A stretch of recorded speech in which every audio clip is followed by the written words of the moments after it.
I never thought I'd be sitting alone in our Victorian home at 85 years old, watching my husband of 65 years pack his bags for another woman.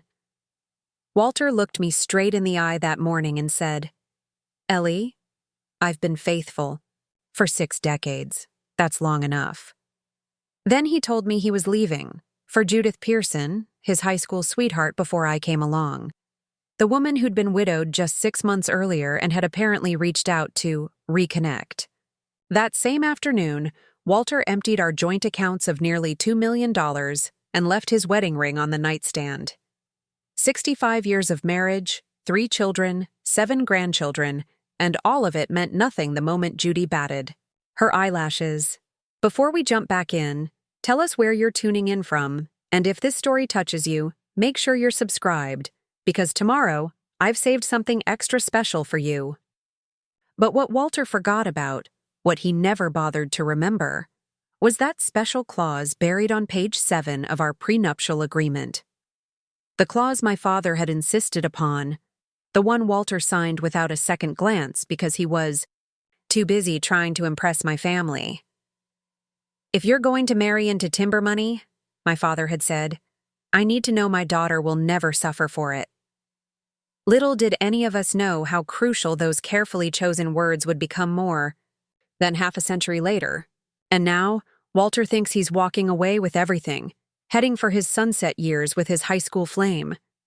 But the lawyers have already been called, the paperwork has been filed, and my husband is about to learn that betrayal at 87 doesn't come without consequences. I still remember the day I met Walter Mitchell.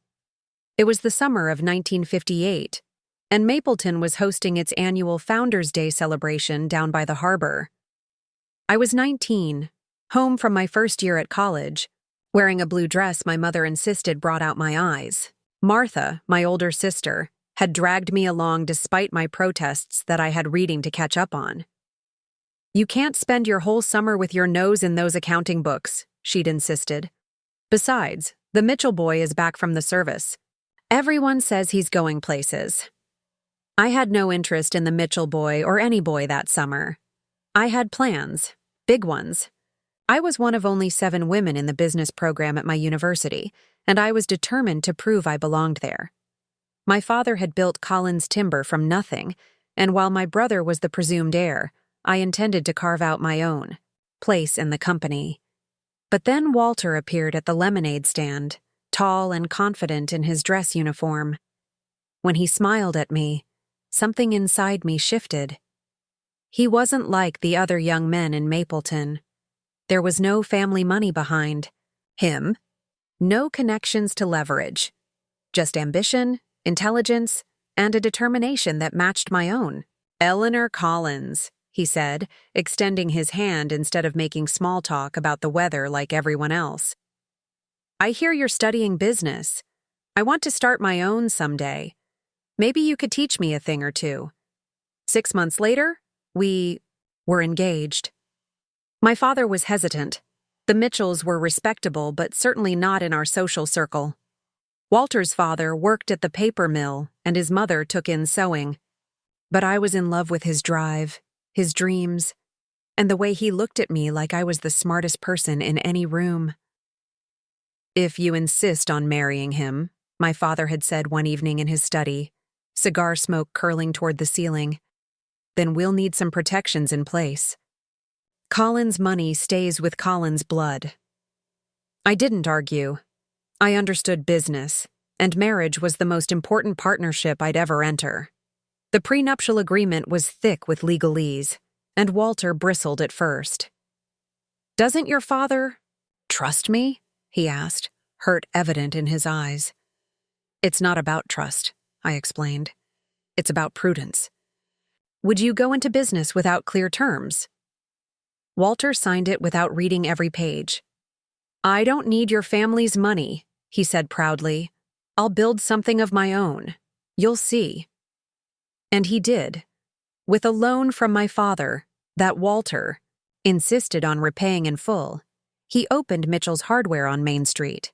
1 store became 2, then 5 across the county, then 15 throughout the state.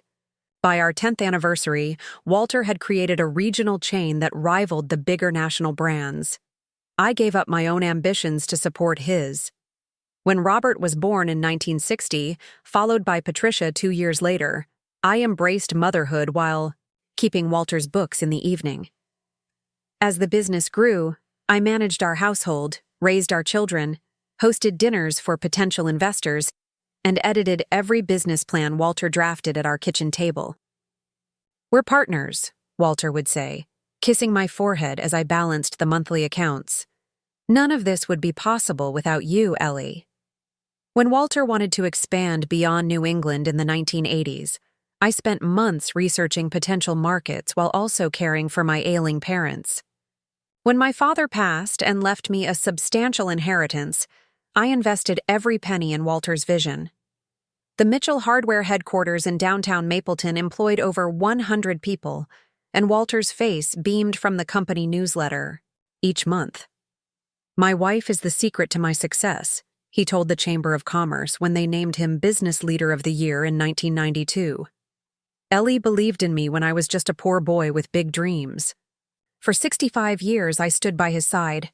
I nursed him through pneumonia in '79, a heart attack in '98, and a hip replacement in 2010. I managed our investments, planned our retirement, and created trust funds for our grandchildren. Our life together wasn't perfect. No marriage is, but it was solid, or so I thought."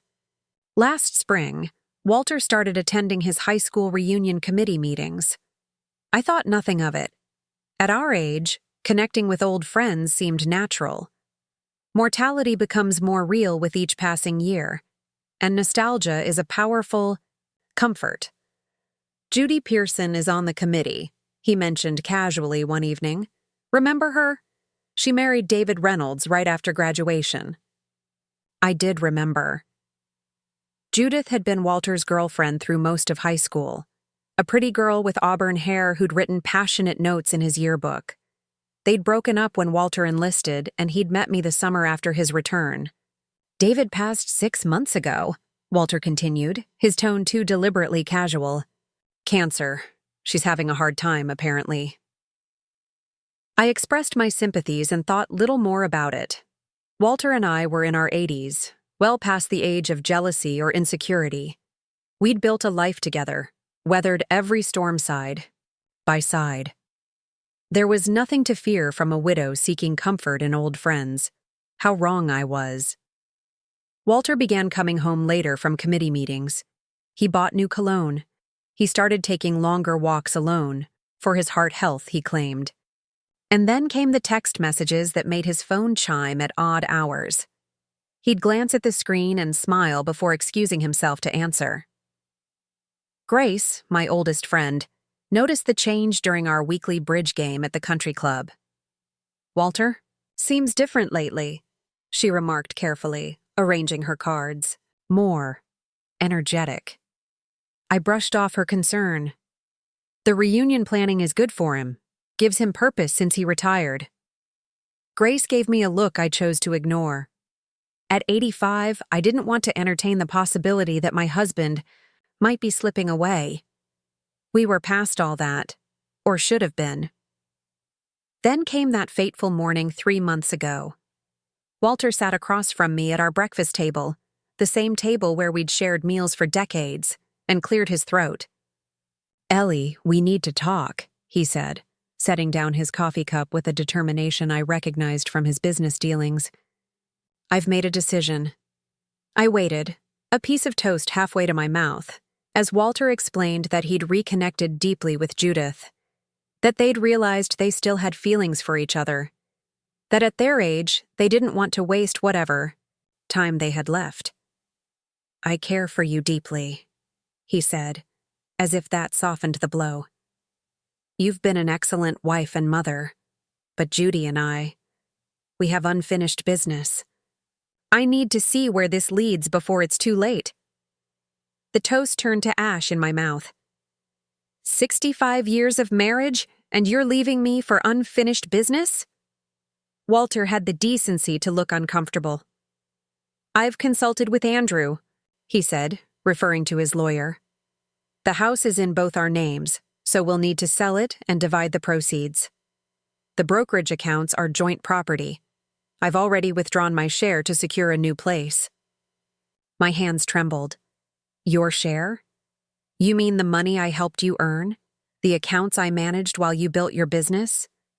You'll be provided for, Walter said, his tone suddenly businesslike. Andrew says that since we married so long ago, and most of our assets were acquired during the marriage, they're considered marital property, regardless of who earned them. I stared at this stranger across the table, this man who was reducing our lifetime together to an accounting problem. And the prenup? I asked quietly. Walter waved his hand dismissively. Ancient history. Preparing and narrating this story took us a lot of time, so if you are enjoying it, subscribe to our channel. It means a lot to us. Now back to the story. It was a simple document protecting your family's timber assets, which we sold decades ago. Andrew says it's essentially meaningless now. That afternoon, after Walter left with his suitcases, I sat alone in our parlor, the same room where we'd celebrated Christmas mornings, where we'd mourned my parents, where our grandchildren had played at our feet. 65 years of memories, and Walter had walked away from them all for a high school infatuation. The numbness lasted until evening. Then, as the reality of my situation sank in, something hardened inside me. I hadn't studied accounting and business all those years ago for nothing. I hadn't managed our finances for decades without learning a thing or two about contracts and fine print. With hands that no longer shook, I climbed the stairs to Walter's study and unlocked the fireproof safe hidden behind his collection of business books. Inside, beneath decades of tax returns and property deeds, lay a leather portfolio containing our original marriage documents. I spread the yellowed pages across Walter's desk and began to read. There, on page 7, was the clause my father had insisted upon, the one Walter had dismissed as standard boilerplate, the one neither of us had thought about in 65 years. In the event that either party dissolves the marriage through abandonment, infidelity, or willful desertion, all assets previously joined shall revert to the injured party, regardless of origin or contribution. My father, ever the shrewd businessman, had protected me in ways I'd never anticipated needing.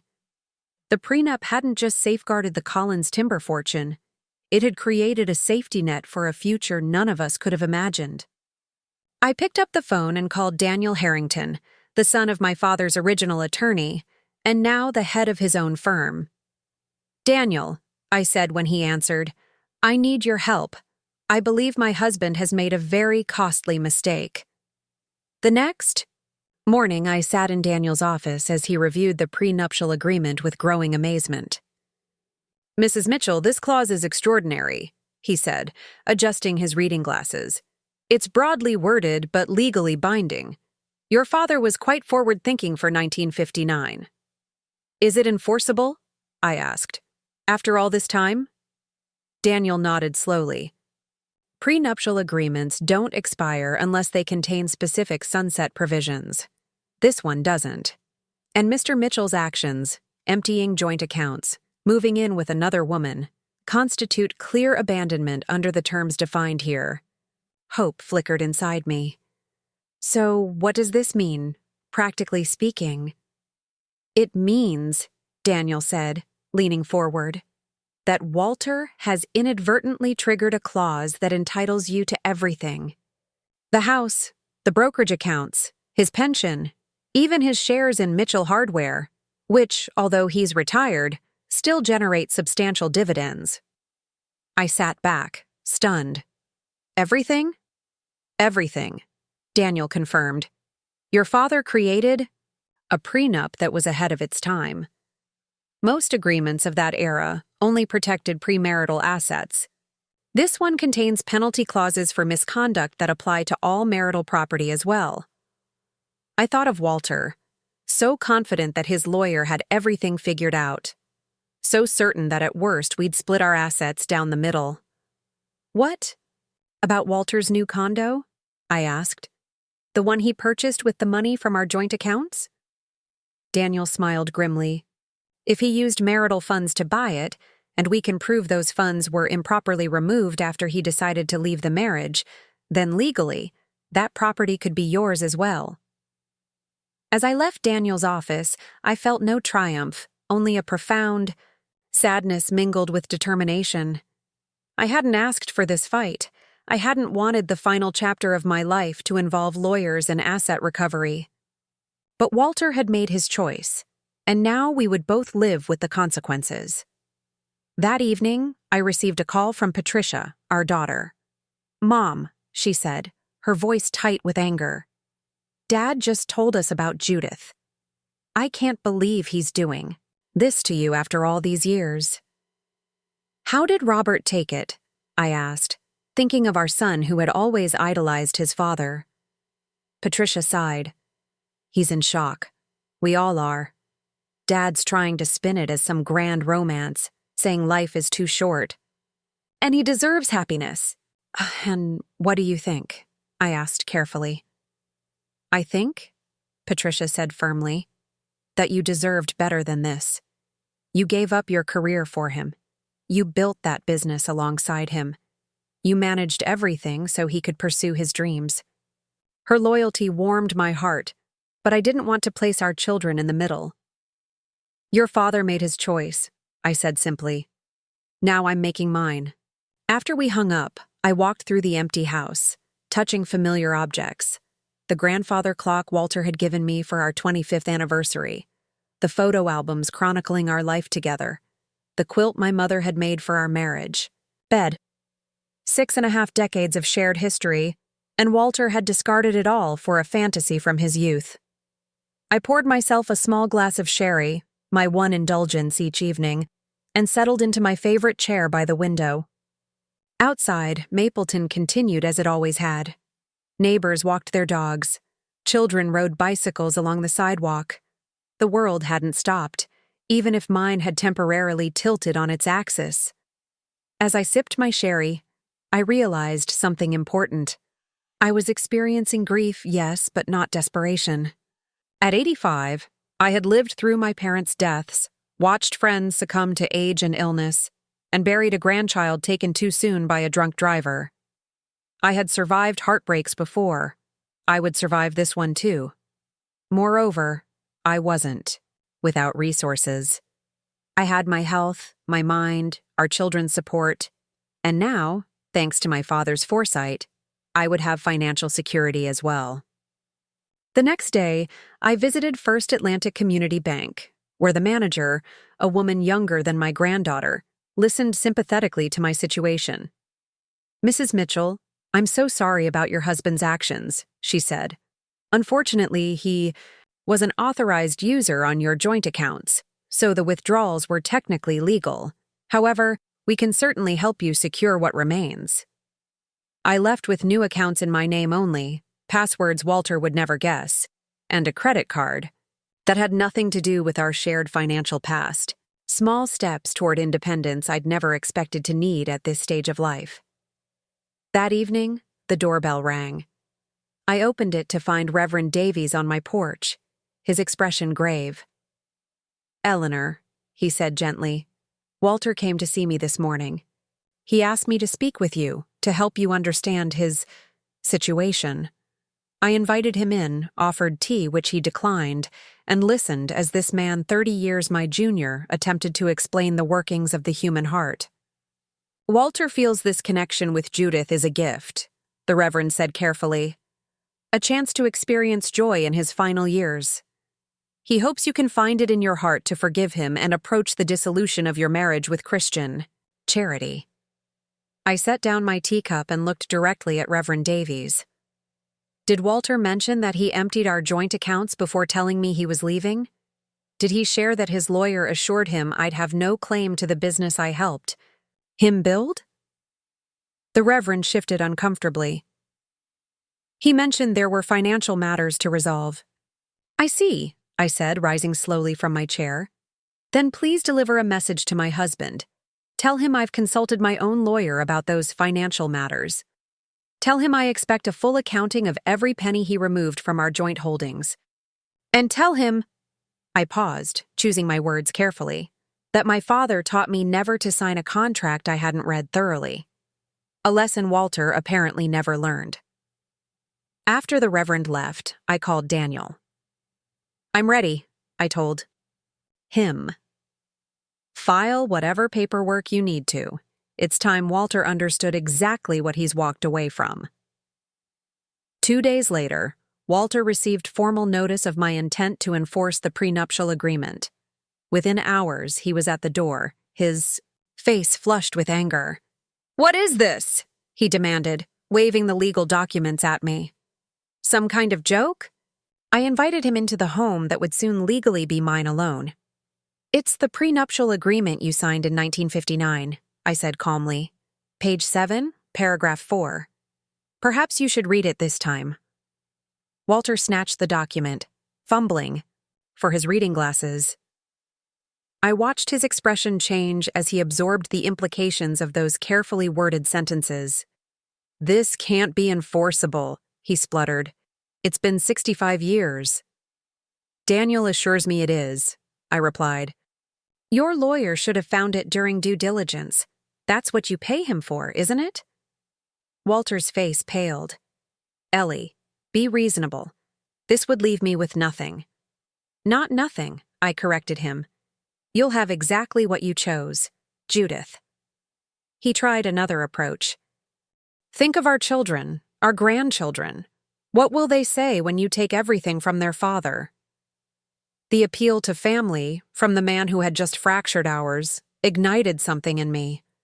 "Our children?" I repeated, my voice steady, but cold.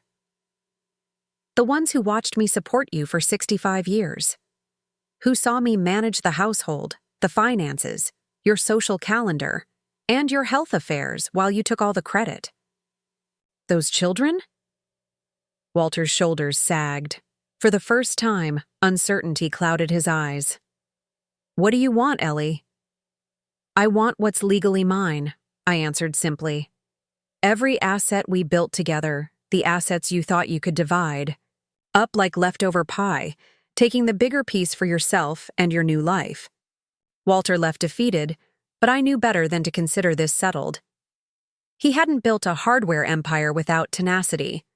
This was only the opening salvo in what might become a protracted battle. That night, Grace came over with a bottle of wine and a lifetime of friendship. "He always was a fool," she said as we sat in the kitchen. "Handsome, charismatic, but a fool nonetheless." I smiled faintly. "I loved him, Grace. For 65 years, I truly loved him." "I know you did," she said, reaching for my hand. "That's what makes this so unforgivable." We sat in companionable silence, two widows of a sort, Grace through death, me through desertion. Then she asked the question I'd been contemplating myself. "What will you do, Ellie, after all this is settled?" I looked around the kitchen where I'd prepared thousands of family meals, where I'd helped our children with homework, where I'd managed household accounts and, later, our retirement plans. "I don't know yet," I admitted, "but for the first time in 6 decades, I'll get to decide for myself."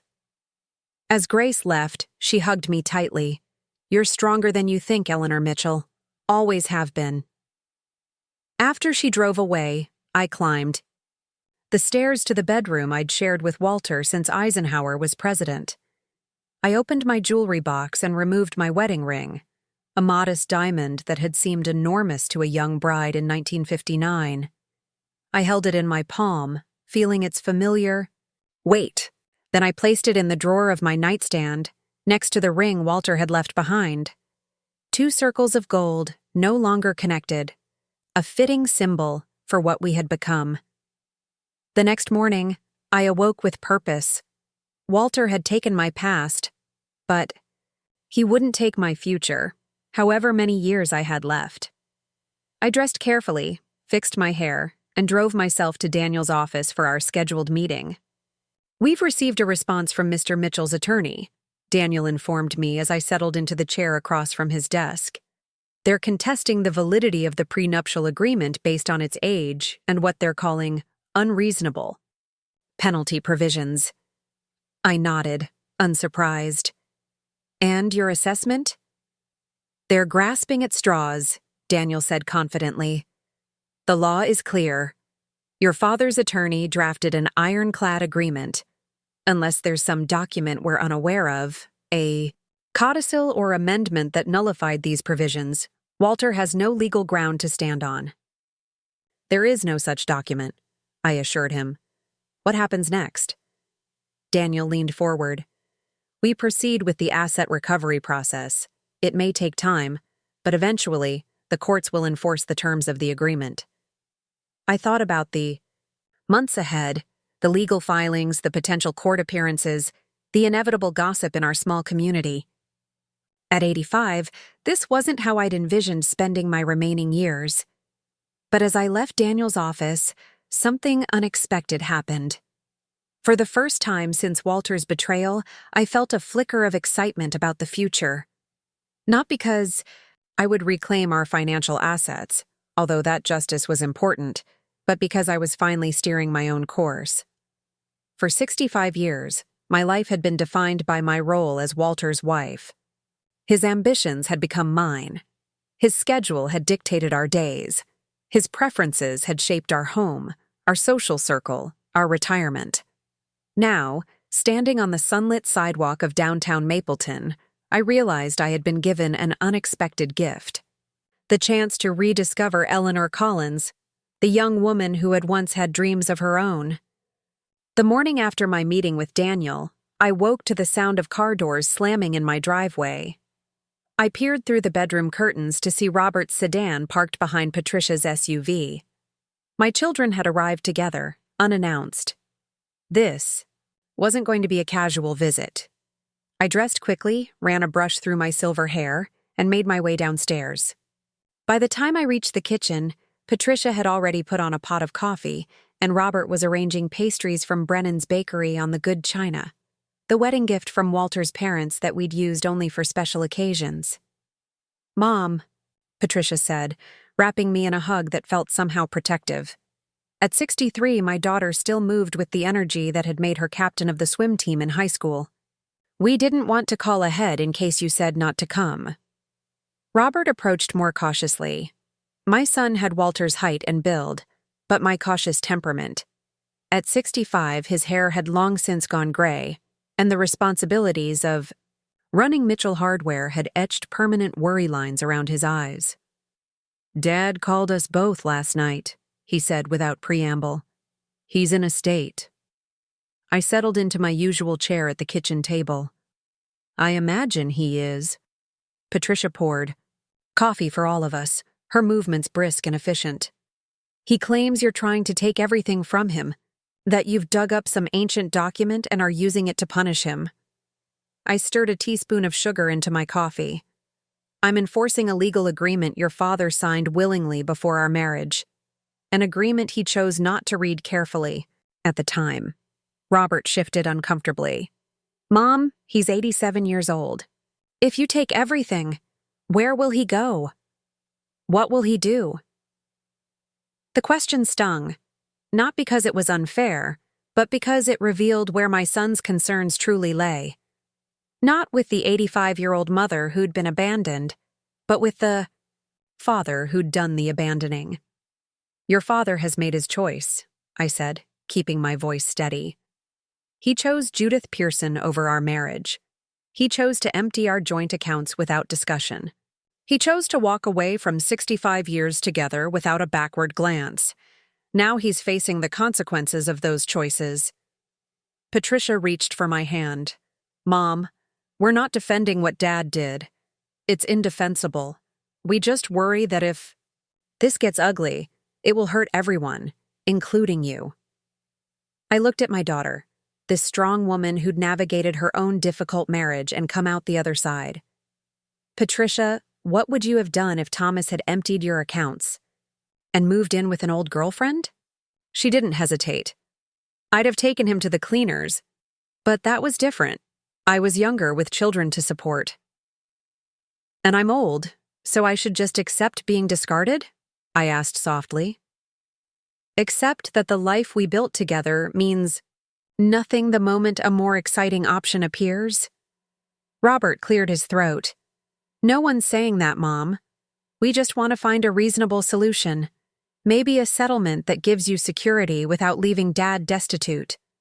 I considered my son the peacemaker, always looking for middle ground, for the compromise that would keep everyone calm.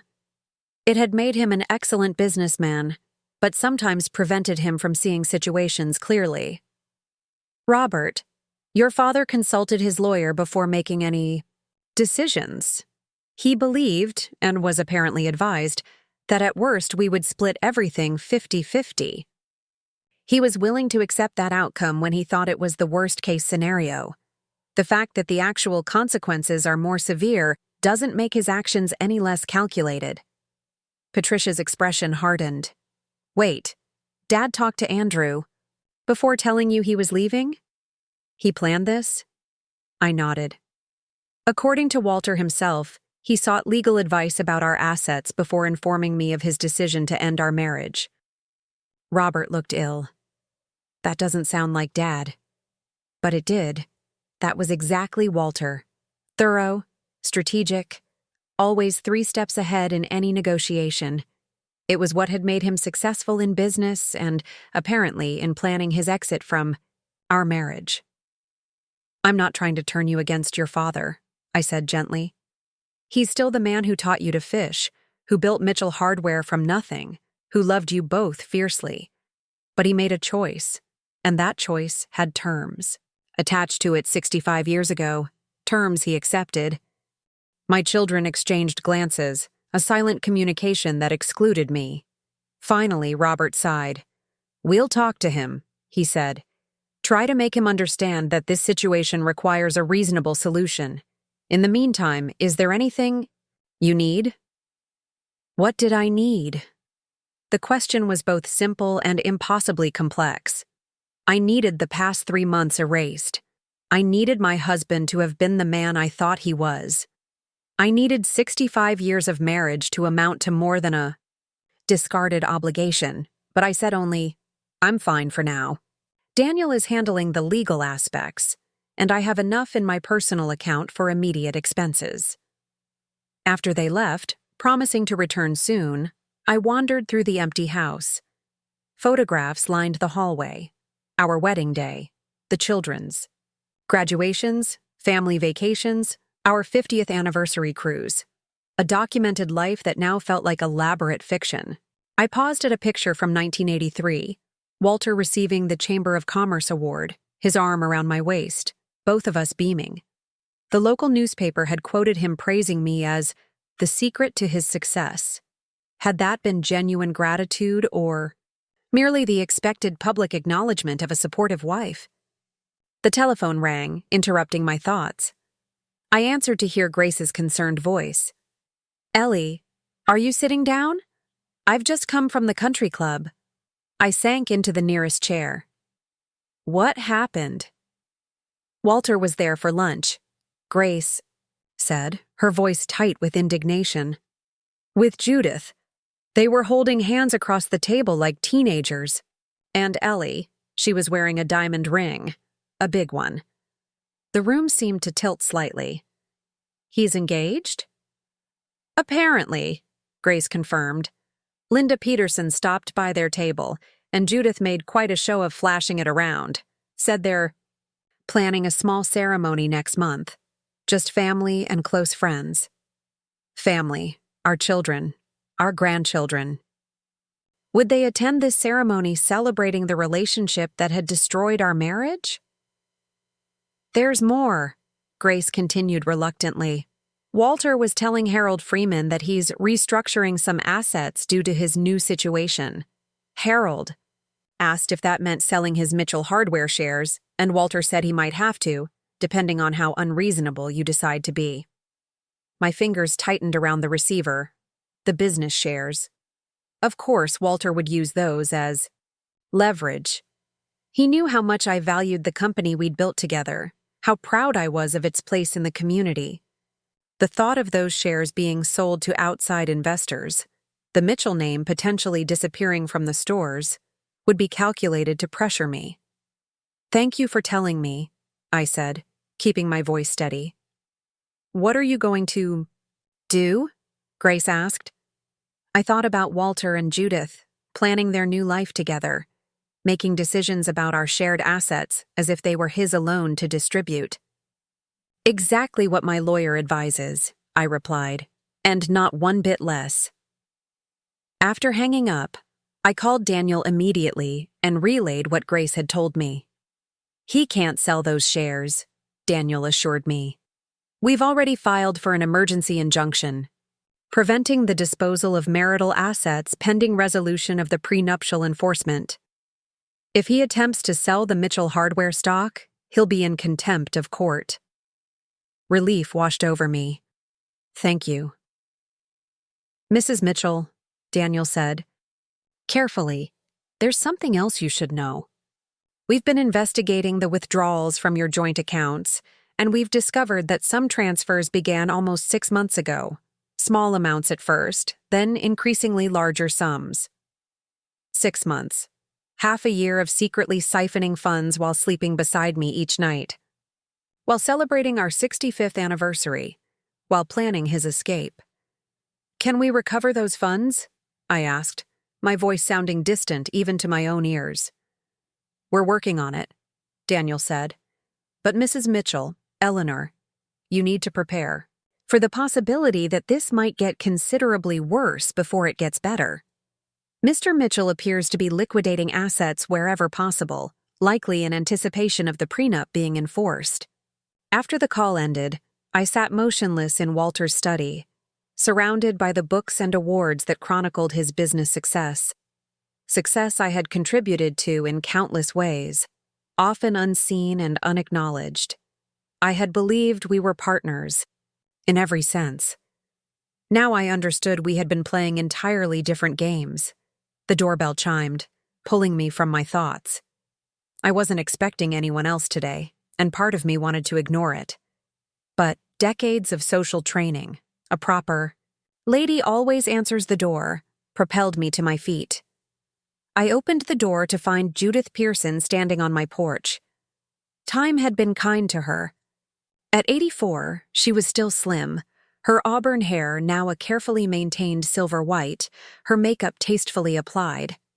She wore an expensive-looking cashmere sweater and wool slacks, and on her left hand gleamed the diamond Grace had described, ostentatious, far larger than the modest ring Walter had given me all those years ago. "Eleanor," she said with a smile that didn't reach her eyes. "I hope I'm not intruding." 65 years of social training warred with the urge to slam the door in her face. Manners won. "Judith, this is unexpected." She gestured vaguely. "May I come in? I think we should talk, woman to woman." I hesitated, then stepped aside. If nothing else, this conversation might provide insight into Walter's plans. Of course. I led her into the living room, deliberately choosing the chair that had always been Walter's, leaving her the sofa where visitors typically sat. A small power play, but it gave me some satisfaction to see her perch uncomfortably on the edge of the cushion. "Can I offer you anything?" I asked, politeness a shield against the surreality of this moment. "No, thank you," she replied. "I won't stay long. I just thought we should clear the air." I folded my hands in my lap, waiting. This was her show, after all. Judith smoothed her slacks, her diamond catching the light. "Eleanor, I want you to know I never intended to cause you pain." Walter and I reconnected innocently at first, just old friends reminiscing. But sometimes life gives you a second chance at first love. The practiced speech, delivered with rehearsed sincerity, made my stomach turn. "How fortunate for you, both." She pressed on, undeterred. "Walter tells me you're being difficult about the financial arrangements. I thought perhaps if we spoke directly, woman to woman, we might find a more amicable path forward." amicable, I repeated. You're engaged to my husband of 65 years, wearing what I suspect is a ring purchased with funds from our joint accounts, and you've come to my home to suggest I should be more amicable? Judith's smile tightened. The situation is what it is, Eleanor. Walter has made his choice. Dragging this out through the courts won't change that. It will only drain resources that could otherwise provide for both of you in your remaining years. The calculated practicality of it, as if we were discussing a business transaction rather than the demolition of my life, ignited something inside me. Tell me, Judith, I said, keeping my voice conversational. When did Walter first contact you?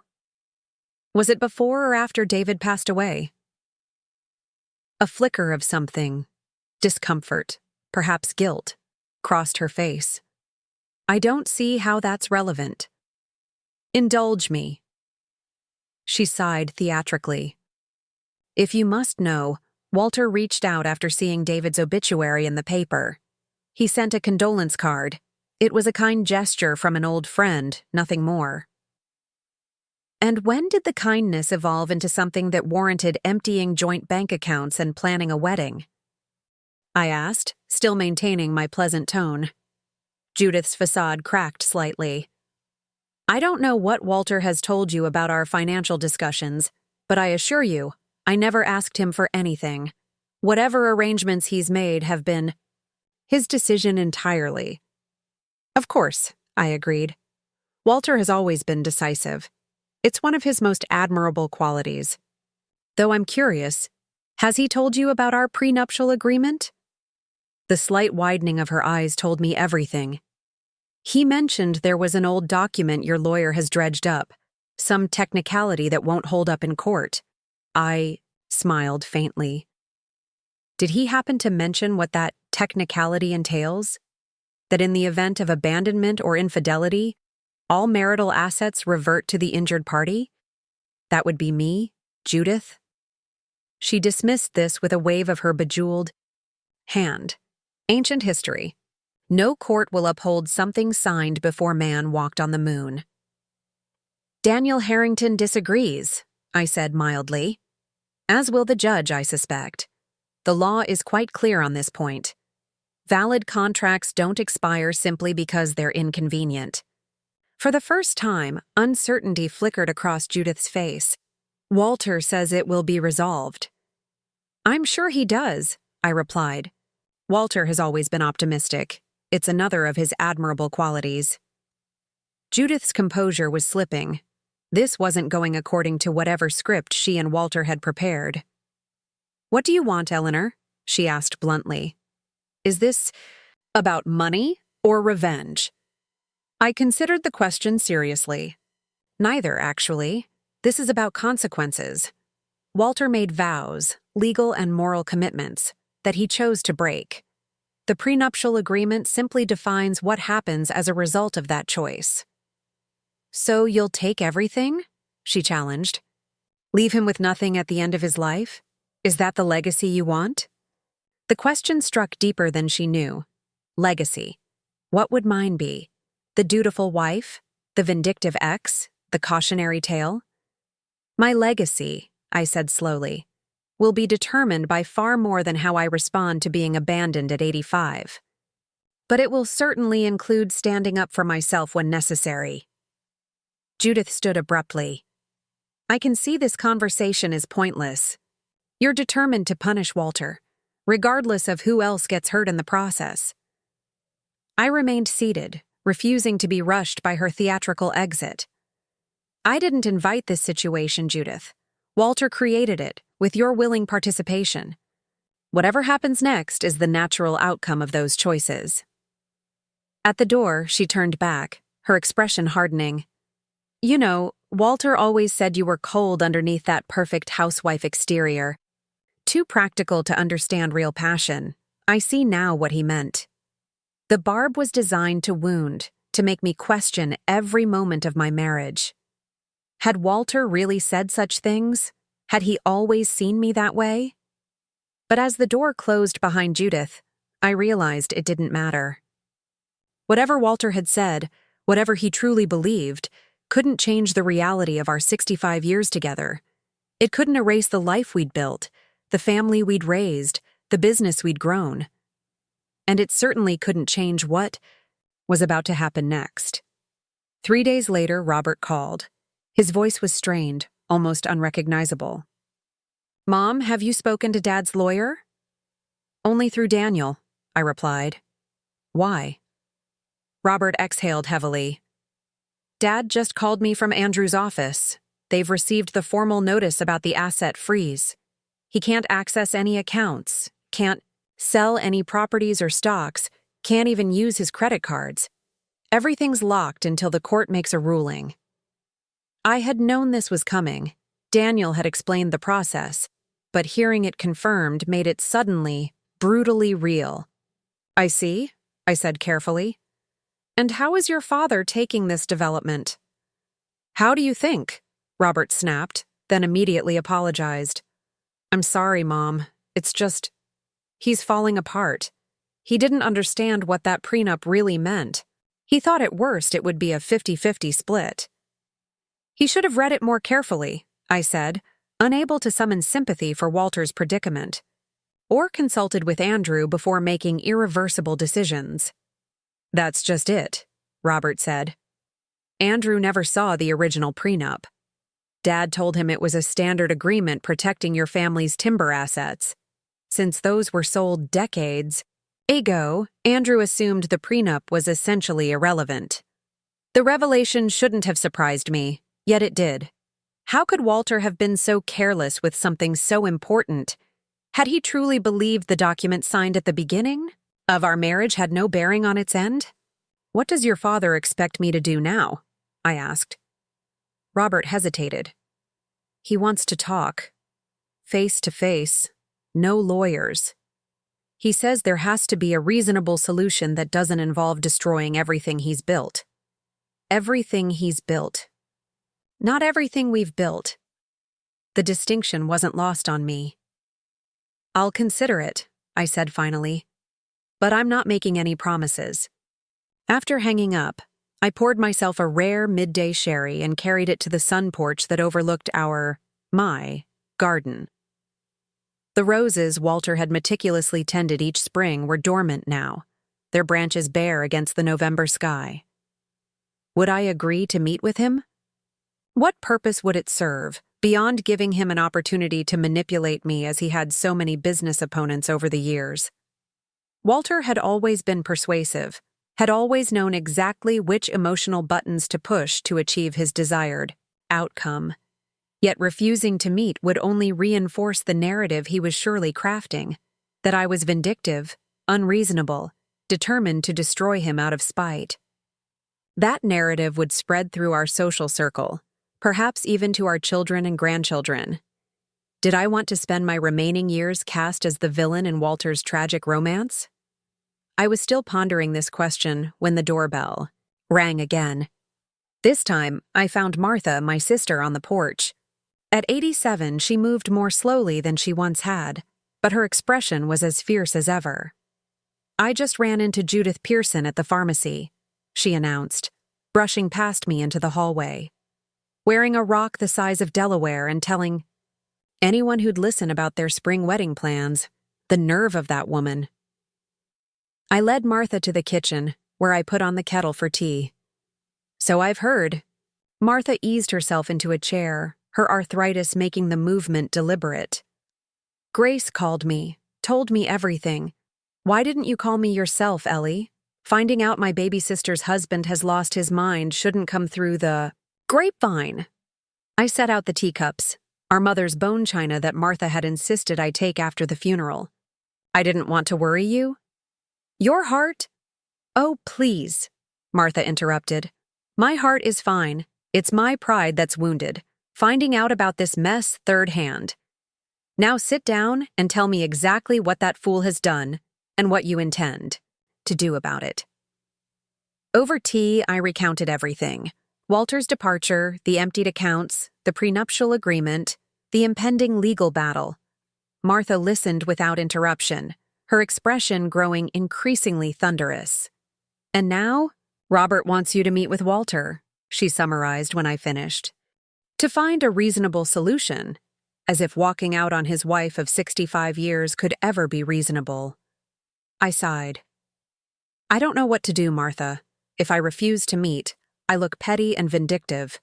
If I agree, I risk being manipulated into concessions I don't want to make. Martha set down her teacup with a decisive click. Then don't meet him alone. Have Daniel present, or me, or both. Don't give Walter the opportunity to work his charm without witnesses. The suggestion had merit. Walter was at his most persuasive in one-on-one settings, where he could tailor his approach to his audience without interference. I'll think about it, I promised. Martha reached across the table to cover my hand with hers. Do you remember what Father used to say about negotiations? I smiled faintly. Always know your walk-away position. Exactly, Martha nodded. What's yours, Ellie? What's the absolute minimum you'll accept to end this cleanly? It was the question I'd been avoiding, not because I didn't know the answer, but because acknowledging it meant finally accepting that my marriage was truly, irrevocably over. I want the house, I said slowly, and enough income to maintain it for the rest of my life. The Mitchell. Hardware shares, not because I want to run the business, but because they should stay in the family for Robert and the grandchildren. And, I hesitated, then continued, acknowledgement. I want Walter to publicly recognize my contributions to everything we built together. Martha nodded approvingly. Good. That's reasonable and specific.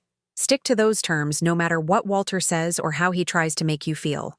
After Martha left, promising to return the next day, I called Daniel and told him I was willing to meet with Walter, but only with appropriate safeguards in place. I'm glad to hear that, Mrs. Mitchell, Daniel said. A negotiated settlement would be less costly and time-consuming than prolonged litigation. But I must caution you, based on Mr. Mitchell's actions thus far, I'm not confident he's approaching this in good faith. Neither am I admitted.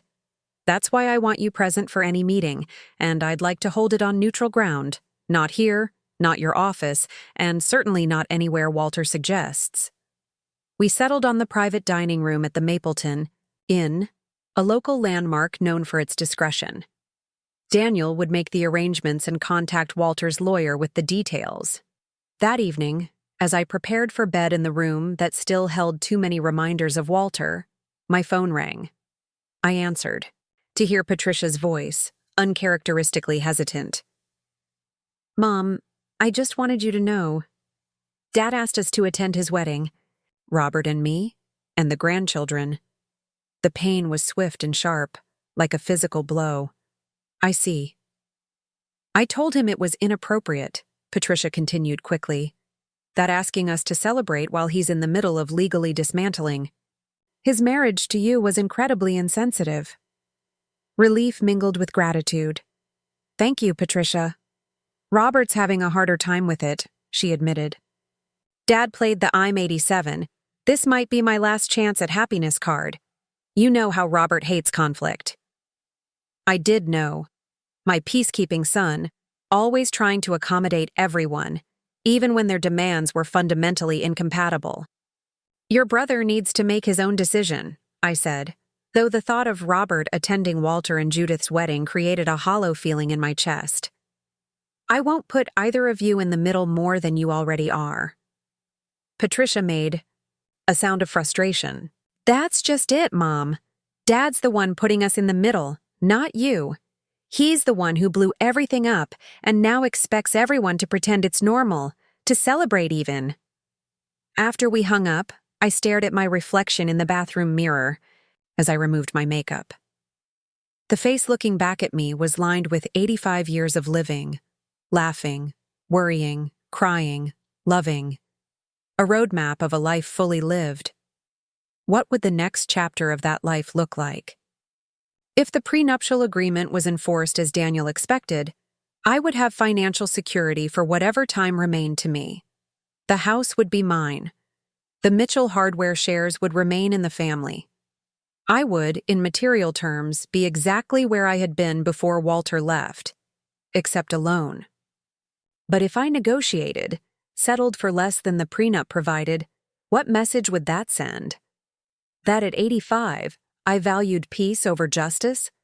That Walter could discard 65 years of marriage with only moderate consequences? As I slipped, between sheets that still sometimes felt too empty, I realized that tomorrow's meeting with Walter would determine far more than the division of our material assets. It would establish the terms not just of our divorce, but of my remaining years, whether I would spend them as Eleanor Mitchell, a woman who stood up for herself when it mattered most, or as Walter's ex-wife, the woman who faded into the background of his grand new romance. The choice, for the first time in 65 years, was entirely mine. The Mapleton Inn stood at the center of town, a stately colonial structure that had witnessed generations of local history. I arrived 15 minutes, early for the meeting with Walter, giving the valet my keys and walking through the polished lobby with deliberate calm. Several longtime residents nodded in recognition, their eyes lingering a moment too long. News traveled quickly in small towns. Everyone knew why Eleanor Mitchell was meeting her husband at the inn's private dining room. Daniel was already waiting, in the antechamber, his briefcase open on a side table as he reviewed documents. "Mrs. Mitchell," he greeted me standing. "How are you feeling today?" "Prepared," I replied, which was more accurate than fine would have been. Daniel nodded approvingly. "I've outlined our position clearly. The prenuptial agreement is valid and enforceable. Mr. Mitchell's actions constitute abandonment under its terms. The law is on our side." "And if Walter offers a settlement?" I asked. "We'll listen," Daniel said. "But remember your bottom line. Don't let emotion override your interests." The door opened, and Andrew Covington entered, followed by Walter. Andrew was decades younger than his client, impeccably dressed in a suit that probably cost more than most Mapleton residents earned in a month. Walter looked smaller somehow, his normally perfect posture slightly stooped, his face drawn. He wore his navy blazer with the gold buttons, the one I'd given him for our 60th anniversary. Our eyes met briefly before he looked away. Had I expected remorse? Shame? Whatever emotion had flickered across his face, it was gone too quickly to identify. The maitre d' guided us to a round table set for 4. Water had been poured, bread placed in the center. The banality of the setting struck me as absurd, discussing the dissolution of 65 years over linen napkins and crystal glasses. After an uncomfortable silence, Andrew took control. "Thank you for agreeing to this meeting. My client hopes we can reach an amicable resolution without prolonged litigation." Daniel set his legal pad on the table. "We're certainly open to reasonable proposals." Walter cleared his throat. "Ellie, this situation has become unnecessarily adversarial. We were partners for 6.5 decades. Surely we can find a solution that respects what we built together." The familiar voice, the reasonable tone. How many times had I heard Walter use this exact approach in business negotiations? Start with a reminder of shared history, establish common ground, position himself as the rational party. "I agree completely," I said, matching his tone. "Our marriage was a partnership, which makes your unilateral decision to empty our accounts and leave all the more incomprehensible." Walter's jaw tightened. "I took what I believed to be my fair share. 50%. I left the rest for you." "After transferring smaller amounts for 6 months prior," I noted. "Hardly the actions of someone concerned with fairness." Andrew intervened smoothly. "We're not here to relitigate the past. We're looking for a path forward that serves everyone's interests." Daniel raised an eyebrow. My client's interests were hardly served when Mr. Mitchell abandoned their marriage and removed substantial funds from their joint holdings. The conversation was already deteriorating into legal posturing. I looked directly at Walter, ignoring both attorneys. "What exactly are you proposing?" Walter seemed relieved to address me directly. A clean split. 50-50 on all assets. You keep the house since I won't need it. I keep my personal effects, my car, and half the investments. We each retain our individual retirement accounts. No ongoing entanglements. I considered his offer. On the surface, it might seem reasonable to an outside observer, even generous, with him conceding the house. But our prenuptial agreement entitled me to substantially more. And Mitchell Hardware? I asked. Walter shifted uncomfortably. The business shares would remain with me. I built that company from the ground up. We built it, I corrected. Your vision, my support, your business trips, my management of everything else, your name, our work. Andrew consulted his notes. Mrs. Mitchell has no documented role in Mitchell Hardware operations. She never drew a salary, held no official position, signed no corporate documents. Daniel bristled. That's a deliberately narrow interpretation of contribution. Mrs. Mitchell's support enabled Mr. Mitchell to focus exclusively on business development. She managed their household, raised their children, and handled their personal finances, freeing Mr. Mitchell from those responsibilities. Which was the traditional arrangement for marriages of that era, Andrew countered. That doesn't translate to business ownership. I felt my patience ebbing. If we're discussing tradition, Walter, then perhaps we should also address the traditional view of marriage vows. Until death do us part comes to mind. Walter flushed. That's not fair, Ellie. No, I agreed. None of this is fair, but it is the reality we're dealing with. The waiter appeared, asking if we were ready to order. The intrusion of normalcy into this surreal discussion was jarring. We all declined food, requesting only coffee. When the waiter departed, Daniel redirected the conversation. Let's be clear about the legal position. The prenuptial agreement, signed by both parties in 1959, contains specific provisions for abandonment. Those provisions entitle Mrs. Mitchell to retain all marital assets, regardless of their source or how they were titled. Andrew leaned forward. That agreement was signed in a different era, under different social and legal norms. No court today would enforce such a one-sided penalty clause. Courts routinely uphold contracts signed decades ago, Daniel countered. The passage of time doesn't invalidate a legal document. Andrew turned to me, his expression carefully sympathetic.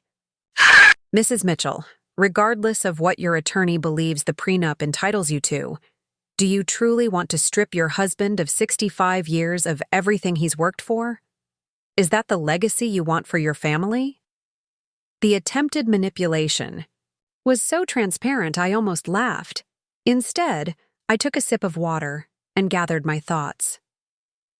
My legacy, I said evenly, was built over 65 years of partnership with Walter. It includes raising 2 children, supporting a growing business, maintaining our home and social connections, managing our finances, and caring for Walter through multiple health crises. That legacy was secure until 3 months ago, when Walter chose to abandon our marriage, taking substantial funds with him. I turned to look directly at Walter. As for stripping you of everything, that was not my intention when I awoke on the morning you left. It became my legal right when you triggered the terms of an agreement you willingly signed, an agreement your lawyer apparently never bothered to review in its entirety. Walter's expression hardened. So that's it? You'll take everything because some dusty document allows it? 65 years counts for nothing? It counted for nothing when you left, I replied, surprised by the steadiness of my voice. Why should it suddenly matter now? The silence that followed was broken only when the waiter returned with our coffee. We all went through the motions of adding cream or sugar, stirring unnecessarily, avoiding each other's eyes. Finally, Walter set down his spoon with a decisive clink. I want to speak with Eleanor alone. Both attorneys began to object simultaneously, but Walter raised his hand. 10 minutes. That's all I'm asking. Daniel looked at me questioningly. I nodded. 10 minutes. Then we resume with counsel present. The attorneys reluctantly withdrew to the antechamber, leaving Walter and me alone at the table that suddenly seemed too large and too small at the same time. Ellie, Walter began, his voice softer now. This isn't us. Lawyers and demands and prenups. This isn't how our story should end. I stirred my coffee, buying time to steady my emotions. You decided how our story would end the day you left. Walter. Everything happening now is simply the epilogue. I made a mistake, he said, leaning forward. A foolish, impulsive decision that I regret more with each passing day. Hope fluttered briefly in my chest before I recognized the careful ambiguity of his words. Was he saying he regretted leaving me? Or merely that he regretted not securing his financial position more carefully before doing so? Are you saying you want to come home? I asked directly. That you've ended things with Judith? Walter's gaze slipped away from mine. It's complicated. Judith and I have made commitments to each other, but perhaps with time we could find a way to restructure our situation. The flutter of hope died as quickly as it had appeared. You're not offering reconciliation. You're offering to reconsider your options if the financial consequences of leaving become too severe. That's not fair, Walter protested, but his eyes gave him away. We had shared a bed for 65 years. I knew his expressions better than my own. Let me be absolutely clear, I said, setting down my spoon. I am not interested in being your fallback option if your new life proves costlier than anticipated. Our marriage is over. The only question remaining is how we divide what we built together. Walter's expression hardened. If that's your position, then there's nothing more to discuss. You're determined to take everything, regardless of fairness or decency. Fairness? I repeated, a lifetime of suppressed anger suddenly threatening. To break free. Was it fair when you started secretly transferring funds 6 months ago? Was it decent to consult a lawyer about our assets before telling me you were leaving? Did you consider fairness when you removed $2 million from our accounts the same day you walked out? Walter had the grace to look uncomfortable. I took what I believed I was entitled to. Without discussion, without agreement, without a thought for how I would manage in the immediate aftermath. Each sentence came out more clipped than the last as I struggled to maintain my composure. You acted unilaterally then. You have no standing to complain about the consequences now. Walter stared at me as if seeing a stranger. Perhaps he was. The Eleanor he knew had accommodated, compromised, kept the peace for 65 years. That Eleanor might have accepted his 50-50 offer, might have prioritized family harmony over justice, but that Eleanor had disappeared the morning Walter left. In her place sat a woman who had discovered at 85 that she could stand alone. I see, Walter said finally. Then I suppose there's nothing left to say. Just one thing, I replied. The Mitchell Hardware shares will remain in the family. If you truly care about your legacy, you'll ensure that happens regardless of how this legal matter resolves. Walter's eyes narrowed. You'd use the business to punish me? No, I said, rising from my chair. I'd protect it from being casualty in a mess of your creation. Our 10 minutes are up. Shall we call the attorneys back in? The remainder of the meeting was brief and unproductive. Walter rejected any settlement that didn't include him retaining control of Mitchell Hardware. I refused any proposal that didn't acknowledge my entitlement under the prenuptial agreement. We left at an impasse, with both attorneys promising to confer again after consulting with their clients. Outside, the November air was brisk, carrying the promise of snow. Daniel offered to drive me home, but I declined. I need to walk, I said. Clear my head. You did well in there, he assured me. Don't let Mr. Mitchell's attempts at emotional manipulation sway you from your position. I thanked him and started down Maple Street toward the town square. Mapleton in late autumn had a particular beauty. The trees nearly bare, storefronts beginning to display holiday decorations, people hurrying along the sidewalks with purpose. I had walked these streets for over 60 years, first as a young bride, then as a mother pushing a pram, later as a respected business owner's wife. Now I walked them as simply Eleanor Mitchell, a woman alone. The thought was simultaneously terrifying and exhilarating. I had spent my entire adult life defining myself in relation to Walter, his wife, his partner, his support system. Who was I without those roles to anchor me? I paused outside the Seaside Cafe, a relatively new addition to Mapleton's downtown. Through the window, I could see patrons lingering over coffee, working on laptops, engaged in conversation. The atmosphere looked warm, inviting. On impulse, I pushed open the door. The interior was nothing like the formal dining establishments Walter and I had frequented. Mismatched vintage furniture created cozy seating areas. Local artwork hung on exposed brick walls. Behind the counter, a chalkboard listed coffee and tea varieties I'd never heard of. "Welcome to Seaside," a young woman greeted me. "First time visiting us?" I nodded, suddenly self-conscious. The other patrons were decades younger, dressed casually, many absorbed in their electronic devices. "What can I get you?" she asked, with genuine warmth. "Just a regular coffee, please," I replied, reaching for my purse. "First one's on the house for new visitors," she said with a smile. "House policy. Find any seat you like, and I'll bring it over." Touched by the unexpected kindness, I selected a small table near the window. The chair was more comfortable than it appeared, and I found myself relaxing as I watched the pedestrians outside. The young woman brought my coffee in a large ceramic mug painted with sea creatures. "I'm Lily, by the way. I own this place." "Eleanor Mitchell," I replied, extending my hand. "Your cafe is lovely." "Thank you," she beamed. "We're fairly new. Just opened last spring. Are you just visiting Mapleton or do you live here?" "I've lived here most of my life," I said. "Since 1959. Lily's eyes widened. "Wow, you must have seen some changes around here." "More than I can count," I agreed. Though this building has always been a gathering place. It was Harrison's Hardware when I first moved to town, then Mapleton Books for many years. It was empty when I found it, Lily said. Took months of renovation to get it right. The landlord thought I was crazy to open a cafe when there's already a Starbucks by the highway, but I believed Mapleton needed a place with character.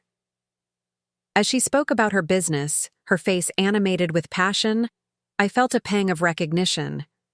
How long had it been since I'd felt that kind of enthusiasm, that sense of creating something uniquely mine? "Well, I should let you enjoy your coffee," Lily said. "But please come back any time. We have a book club that meets on Thursday evenings. Several. Members are longtime Mapleton residents. They might enjoy your perspective." After she moved away to serve other customers, I sat with my coffee and watched the cafe's rhythm. Young mothers with strollers meeting for conversation, people working remotely, their fingers flying across keyboards. An elderly man reading a newspaper in the corner, occasionally greeting others who passed by. There was a community here that I had never noticed, existing parallel to the country club circuit and charity committees that had defined my social life with Walter. A community based not on wealth or family connections, but on shared interests and genuine interaction. I finished my coffee slowly, reluctant to leave this unexpected pocket of warmth. When I finally rose to go, Lily waved from behind the counter. "Hope to see you at Thursday's book club, Mrs. Mitchell, 7 o'clock. I walked home with a lightness I hadn't felt in months. The meeting with Walter had gone exactly as expected, poorly. Yet somehow, a simple coffee in an unfamiliar cafe had shifted my perspective. Mapleton contained possibilities I had never explored, communities I had never joined, experiences I had never allowed myself. At home, I found a message from Patricia on my answering machine. "Mom, just checking in. Call me when you can." I dialed her number, preparing myself for questions about the meeting with Walter. "How did it go?" she asked immediately upon answering. "About as expected," I replied. "Your father wants half of everything and full control of Mitchell Hardware. I want what the prenuptial agreement entitles me to. We're at an impasse." Patricia sighed. "Dad called Robert already. Said you were being completely unreasonable, refusing any compromise." "Did Robert believe him?" "Robert doesn't know what to believe anymore," Patricia said. "He's torn between loyalty to you and his lifelong admiration of Dad. Plus, there's the business to consider. He's worried about what happens to Mitchell Hardware if this gets ugly." I sank into my favorite chair. "The business shares should stay in the family. I've made that clear to your father, but he seems prepared to sell them to outside investors, if that's what it takes to punish me for enforcing the prenup." "That doesn't sound like Dad," Patricia said, echoing Robert's earlier comment. But it did sound like Walter. The Walter I had glimpsed in flashes over the years, calculating, strategic, willing to leverage whatever advantage came to hand. The Walter who had built a regional business empire from a single hardware store. "People show different faces, in different circumstances," I said finally. "Your father is fighting for what he wants, using whatever tactics he believes will work." After I hung up, I made a simple dinner and ate it at the kitchen counter, something Walter would have considered inappropriate. We had always dined at the table, properly set, even when it was just the two of us. Small rebellions, I thought as I rinsed my plate. That's how this new chapter begins. Coffee in unfamiliar cafes, dinner at the counter, book clubs on Thursday, evenings. The next morning, I awoke with unexpected purpose. After dressing with care, I drove to First Atlantic Community Bank and asked to speak with the manager who had helped me secure my new accounts. "Mrs. Mitchell," she greeted me warmly. "How can I assist you today?" "I'd like to discuss investment options," I said. "Specifically, I want to understand my financial position if my prenuptial agreement is fully enforced." She invited me into her office, where she pulled up my accounts on her computer. "Based on the documentation your attorney provided, we've identified these accounts as potentially subject to the agreement's terms." She turned the screen so I could see it. The figure displayed was staggering, nearly $12 million in various investment and retirement accounts, not including the house or Walter's Mitchell Hardware shares. "This reflects all marital assets?" I asked, trying to keep my voice steady. "All that we've been able to identify so far," she confirmed. "Your attorney is still tracing some transfers Mr. Mitchell made in recent months." I had known intellectually that Walter and I had accumulated substantial wealth over our decades together. But seeing the figure quantified was another matter entirely. Even if I received only half of these assets, the settlement Walter was proposing, I would be more than comfortable for whatever years remained to me. But this wasn't just about financial security. It was about justice, about consequences for choices made, about standing up for myself when it mattered most. "I'd like to explore options for managing these assets, assuming they come under my control," I said. "And I'd like to establish a small separate account. Something entirely mine, regardless of how the legal matters resolve." The manager nodded. "Of course. Let me introduce you to our investment advisor." An hour later, I left the bank with a new perspective on my financial situation. I had opened a personal account with funds from the sale of some jewelry Walter had given me over the years, items that were indisputably mine. It wasn't much compared to the millions in question, but it was enough to give me a sense of independence I hadn't felt in decades. As I drove home, I passed the Seaside Cafe. On impulse, I pulled into a parking space and went inside. Lily greeted me with surprised delight. "Mrs. Mitchell, back so soon." "Call me Eleanor, please," I said. And yes, I found myself in the neighborhood. As I settled at the same window table with another perfect cup of coffee, I noticed a "Help Wanted" sign by the register. Part-time assistant manager, weekend hours. The idea that formed was absurd. I was 85 years old, had never worked in food service, had no need for a part-time salary. Yet the notion persisted, taking root as I watched Lily efficiently manage the morning rush. What would it be like to be part of a business again? Not as the silent partner, the supportive wife, but as an active participant.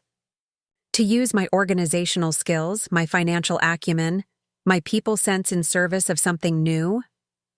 When the rush subsided, Lily stopped by my table. "Everything good with your coffee?" "Perfect," I assured her. "I noticed your help wanted sign. What kind of experience are you looking for?" Lily looked surprised by the question. "Ideally, someone with cafe or retail experience, good with people, reliable. Basic bookkeeping skills would be a bonus." She tilted her head. "Do you know someone who might be interested?" I hesitated, then plunged ahead. "Actually, I was considering it myself." Lily blinked, clearly taken aback. "Oh, that's not what I expected." "I have no direct cafe experience," I admitted. "But I managed a household for 65 years, balanced both personal and business accounts, and coordinated countless social events. I raised 2 children, served on multiple committees, and helped my husband build a business from nothing." I smiled. "I'm also extremely reliable." Lily seemed to be processing this unexpected application. "The hours can be challenging. Early mornings, weekends." "I'm an early riser," I replied, "and my social calendar is currently in flux." That seemed a more dignified description than non-existent since my husband left me for his high school sweetheart. "May I ask why you're interested?" Lily inquired, her tone gentle rather than challenging. "Most people your age are enjoying retirement." The question deserved a thoughtful answer. "My circumstances have changed recently," I said carefully. "I find myself with time on my hands and a desire to be useful, to connect with a different part of the community than I've known before." I met her gaze directly. "And to discover who Eleanor Mitchell is when she's standing on her own." Understanding dawned in Lily's eyes. "I heard about your husband," she said quietly. "Mapleton is small that way. I'm sorry you're going through this."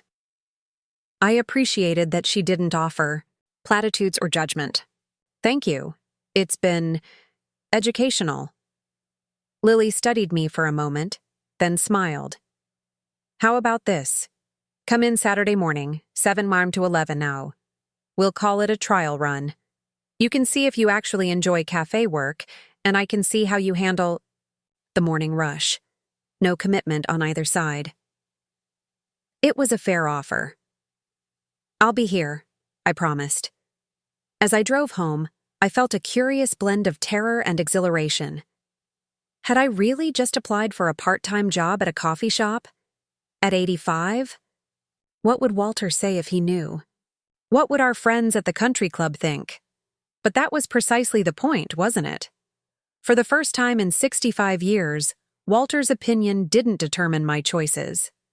The expectations of our social circle didn't confine my options. I was free to explore, to experiment, to discover. To begin again at 85. The thought should have been daunting. Instead, I found myself smiling as I turned into the driveway of the house that would soon be legally, unquestionably mine. Not because it had been Walter's and I had taken it from him, but because it would be the foundation from which I would launch this unexpected new chapter of my life. Inside, the answering machine was blinking with messages. Robert, wanting to discuss the Mitchell hardware situation. Martha, checking in after the meeting with Walter. Grace, inviting me to lunch at the country club. I didn't return any of the calls immediately. Instead, I went upstairs to the guest bedroom that Walter had used as a home office. The room still held his desk, his bookshelves, his filing cabinets. It had been his exclusive domain during our marriage, his retreat when household noise or demands became too much. Now I stood in the doorway, seeing it with new eyes. The afternoon sun streamed through the bay window, illuminating built-in bookshelves and a window seat I had always envied. The antique desk that had been Walter's pride faced away from the window. He had claimed the view distracted him from work. I crossed to the desk and turned it 180 degrees, positioning it to face the window and the maple tree beyond. There. That was better.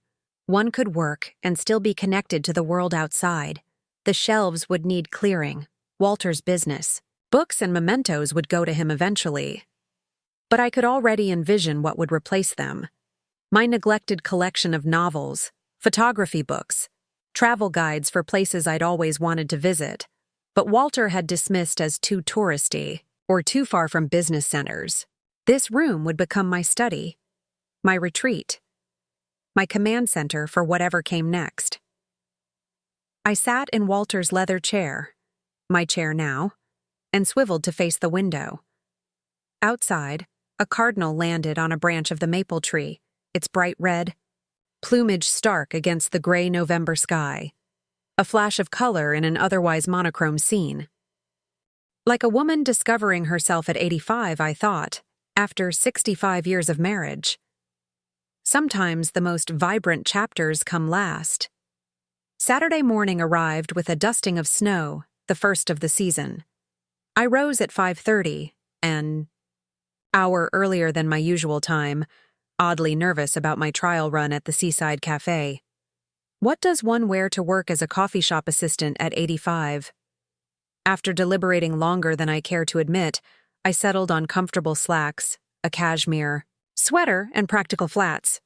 Professional, but not stuffy. Approachable, but not trying to look like someone half my age.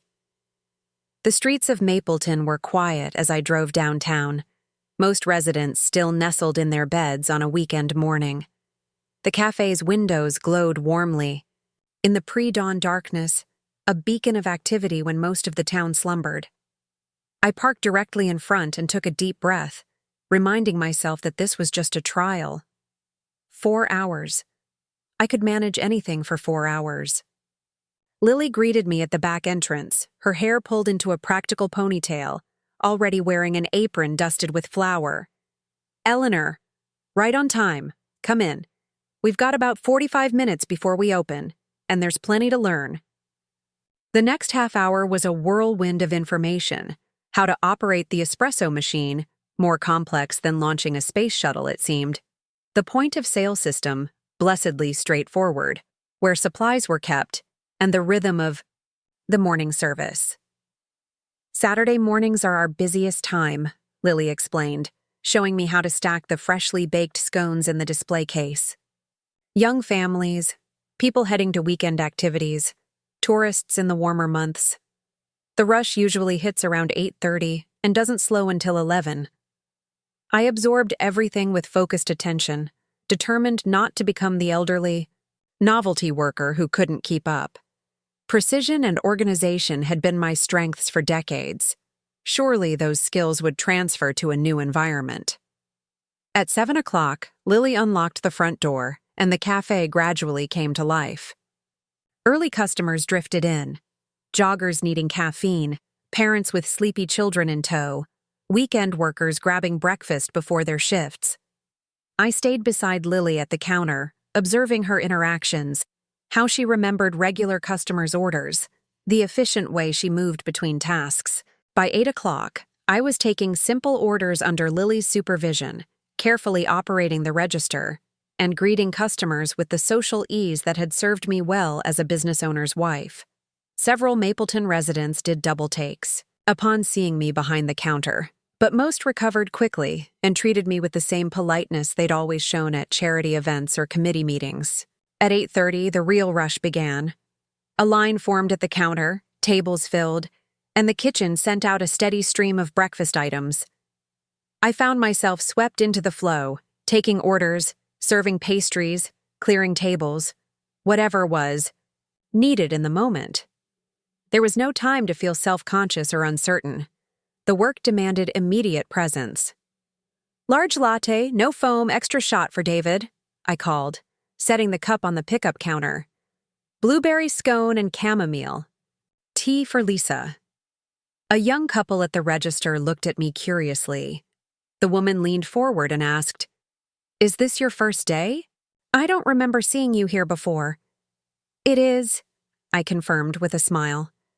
"Never too late for a new adventure, is it?" By 11 o'clock, when my trial shift ended, I was physically tired but mentally invigorated. The cafe had begun to quiet as the morning crowd dispersed, allowing Lily to join me at a corner table with much-needed cups of coffee.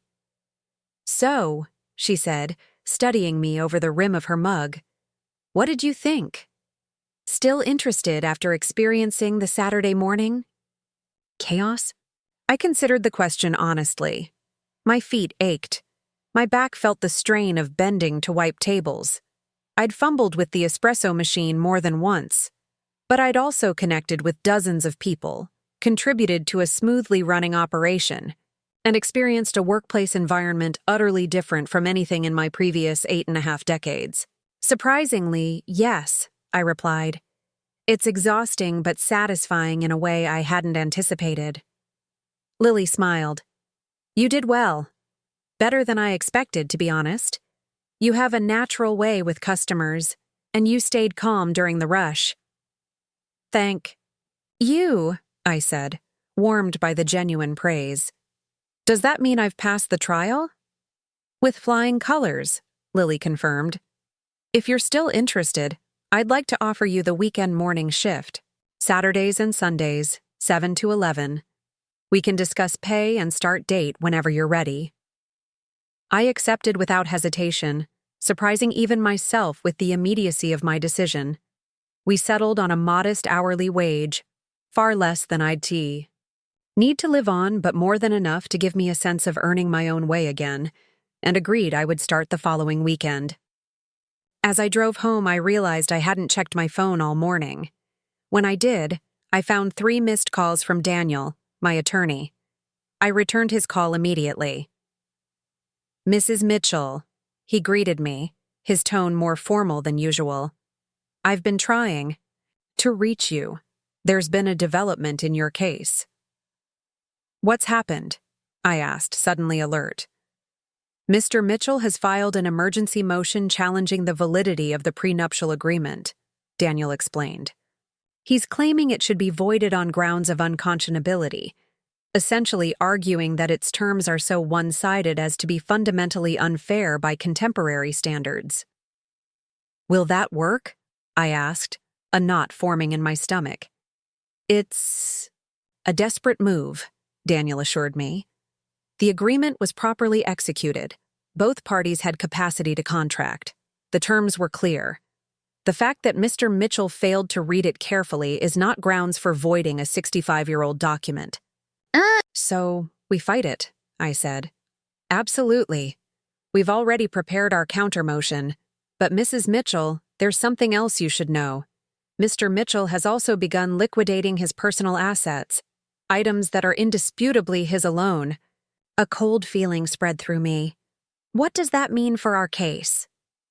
"It means he's preparing for the possibility that he'll lose," Daniel explained. "Converting physical assets to cash that might be easier to relocate." The implication was clear. Walter was preparing a contingency plan, one that might include moving money beyond the court's reach. "What about the Mitchell hardware?" "Shares?" I asked, dreading the answer. Daniel hesitated. "That's the concerning part. We've received information that Mr. Mitchell has entered preliminary discussions with Kingsley Enterprises about a potential sale of his controlling interest." Kingsley Enterprises, the regional conglomerate that had been trying to acquire Mitchell hardware for years. The company Walter had repeatedly refused to sell to, declaring they would strip the Mitchell name and everything it stands for from the business within 6 months. "He can't do that," I said, my voice rising. "The shares are frozen pending resolution of our case. He's not executing a sale yet, Daniel clarified. Just exploring options. It's a pressure tactic, aimed at forcing you to accept a less favorable settlement to prevent the business from falling into Kingsley's hands. The calculated cruelty of it took my breath away. Walter knew exactly how I felt about Mitchell Hardware. Not just as an asset, but as a legacy for our children and grandchildren. He knew Robert had devoted his career to the company, expecting to eventually step into the leadership role his father had vacated upon retirement. He's using the business as leverage, I said, the realization bitter on my tongue. I'm afraid. So, Daniel agreed. It's a common strategy in high-asset divorces, unfortunately. Threaten something the other party values to gain concessions elsewhere. When I hung up, I sat in my car in the driveway, staring at the house Walter and I had shared for over 6 decades. The home where we'd raised our children, hosted holiday dinners, celebrated milestones, and weathered crises. For the first time since he'd left, I felt not only hurt and angry, but also disillusioned. The man who would threaten our family business, our son's livelihood, our grandchildren's inheritance, to gain advantage in a legal battle was not the man I thought I'd married. Or perhaps he was, and I'd simply never seen this side of him because our interests had always been aligned. Perhaps the Walter who would leverage Mitchell Hardware as a bargaining chip had always existed beneath the surface of the devoted husband and father I believed I knew. The thought was more painful than his leaving had been. Inside the house, I found a message from Robert on the answering machine, his voice tense. "Mom, call me as soon as you can. It's about Dad and the business." I dialed his number, preparing myself for a difficult conversation. "Mom," Robert answered immediately, strain evident in his voice. "Have you heard? About Dad talking to Kingsley?" "Daniel just told me," I confirmed. "Robert, I want you to know I had nothing to do with this. I would never want the business sold outside the family." "I know that," he said, his tone softening slightly. "But Dad is serious. He met with James Kingsley yesterday. Patricia and I were blindsided. We only found out when the accounting department was asked to prepare financial summaries for potential buyers." My heart ached for my son. "What did your father say when you confronted him?" Robert's laugh was hollow. "That business is business. That if he can't retain control of his company, he'd rather sell it to the highest bidder than watch it become a pawn in a divorce settlement." His voice cracked slightly. He said, and I quote, "If your mother wants war, she'll get one." The words stung, but more for Robert's sake than my own. Walter was punishing our children to get to me. "What can I do?" I asked. "I don't know," Robert admitted, sounding more defeated than I'd ever heard him. "Dad holds the controlling interest. If he's determined to sell, there's not much anyone can do to stop him." After we hung up, I paced the living room, anger building with each step. This was beyond a dispute between Walter and me. This was Walter deliberately threatening something our entire family valued, something he claimed to value himself. I picked up the phone and did something I hadn't done since the day Walter left. I called him directly. He answered on the 3rd ring, his voice wary. "Eleanor?" "Leave Mitchell Hardware out of this," I said without preamble. "The business has nothing to do with our marriage or its dissolution." Walter's tone hardened. "The business has everything to do with our marriage. I built it while we were married. It's a marital asset like any other." "You know that's not true," I countered. "Mitchell Hardware is more than an asset. It's Robert's career. It's part of our grandchildren's future. It's your legacy, Walter." "A legacy I built," he said sharply. "If I can't protect it my way, then perhaps it's better in Kingsley's hands. At least I'll get fair market value." "Is that what Judith thinks too?" I asked, unable to keep the edge from my voice. "That selling the business you spent a lifetime building is a reasonable response to a legal setback?" Walter's silence told me I'd struck a nerve. When he finally spoke, his voice was quieter.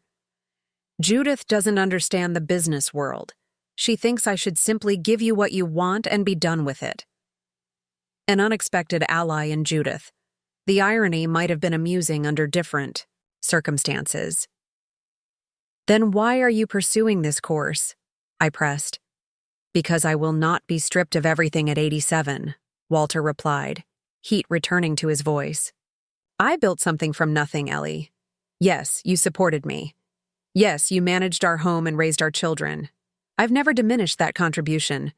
But Mitchell Hardware exists because of my vision, my risk, my 60-hour weeks for decades. And now you'd destroy it out of spite, I said softly.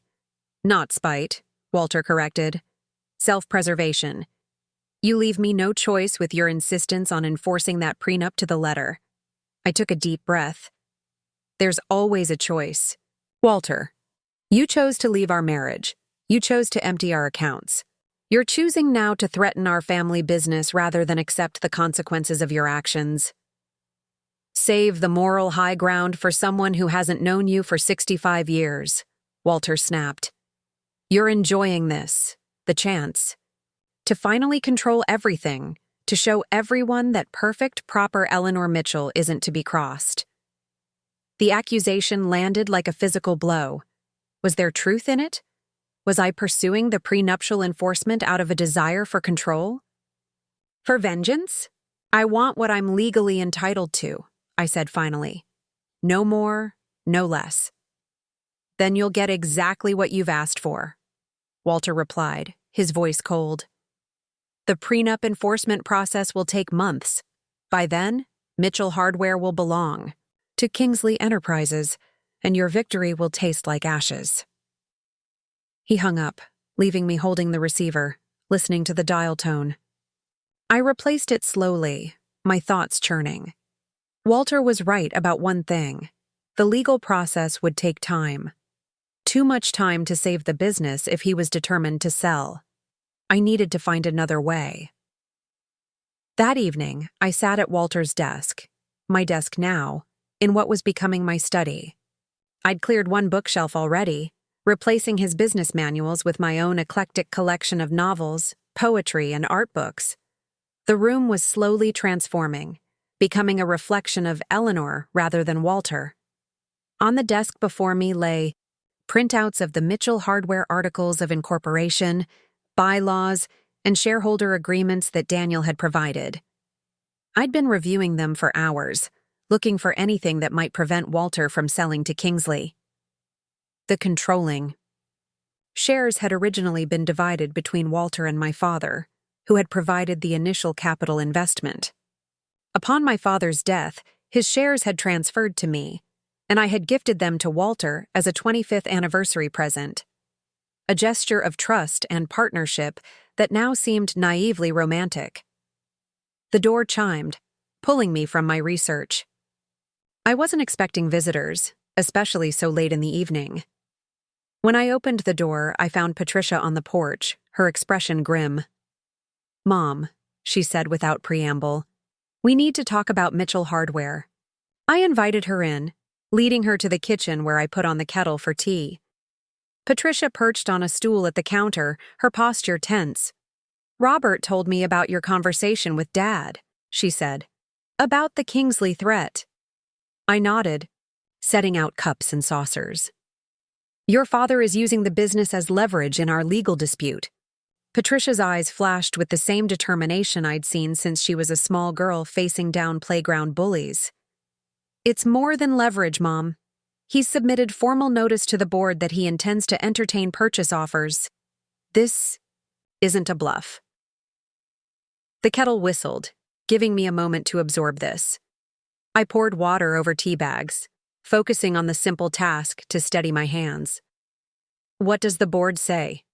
I asked, setting a cup in front of Patricia. "They're divided," she said, wrapping her hands around the warm cup. "Some think it's a reasonable business decision given Kingsley's generous offer. Others believe the Mitchell name and family ownership are integral to the company's identity." "And Robert?" Patricia's expression softened. "He's devastated. This company has been his whole life since college. He always expected to take over completely when Dad stepped down. I stirred honey into my tea, considering options. Patricia, what if there was a way to keep the company in the family, regardless of how my legal situation with your father resolves? She looked up sharply. What do you mean? I chose my words carefully. I've been reviewing the corporate documents. There may be options we haven't considered. Like what? Patricia pressed. I need more time to research, I hedged, not wanting to share half-formed ideas. But I want you and Robert to know I'm committed to finding a solution that protects Mitchell Hardware, regardless of what happens between your father and me. Patricia studied me for a long moment. Mom, I need to ask you something, and I need you to be honest with me. I nodded, sensing her intensity. This prenuptial agreement that's causing so much trouble, is it really worth destroying our family over? Couldn't you and Dad reach some reasonable compromise?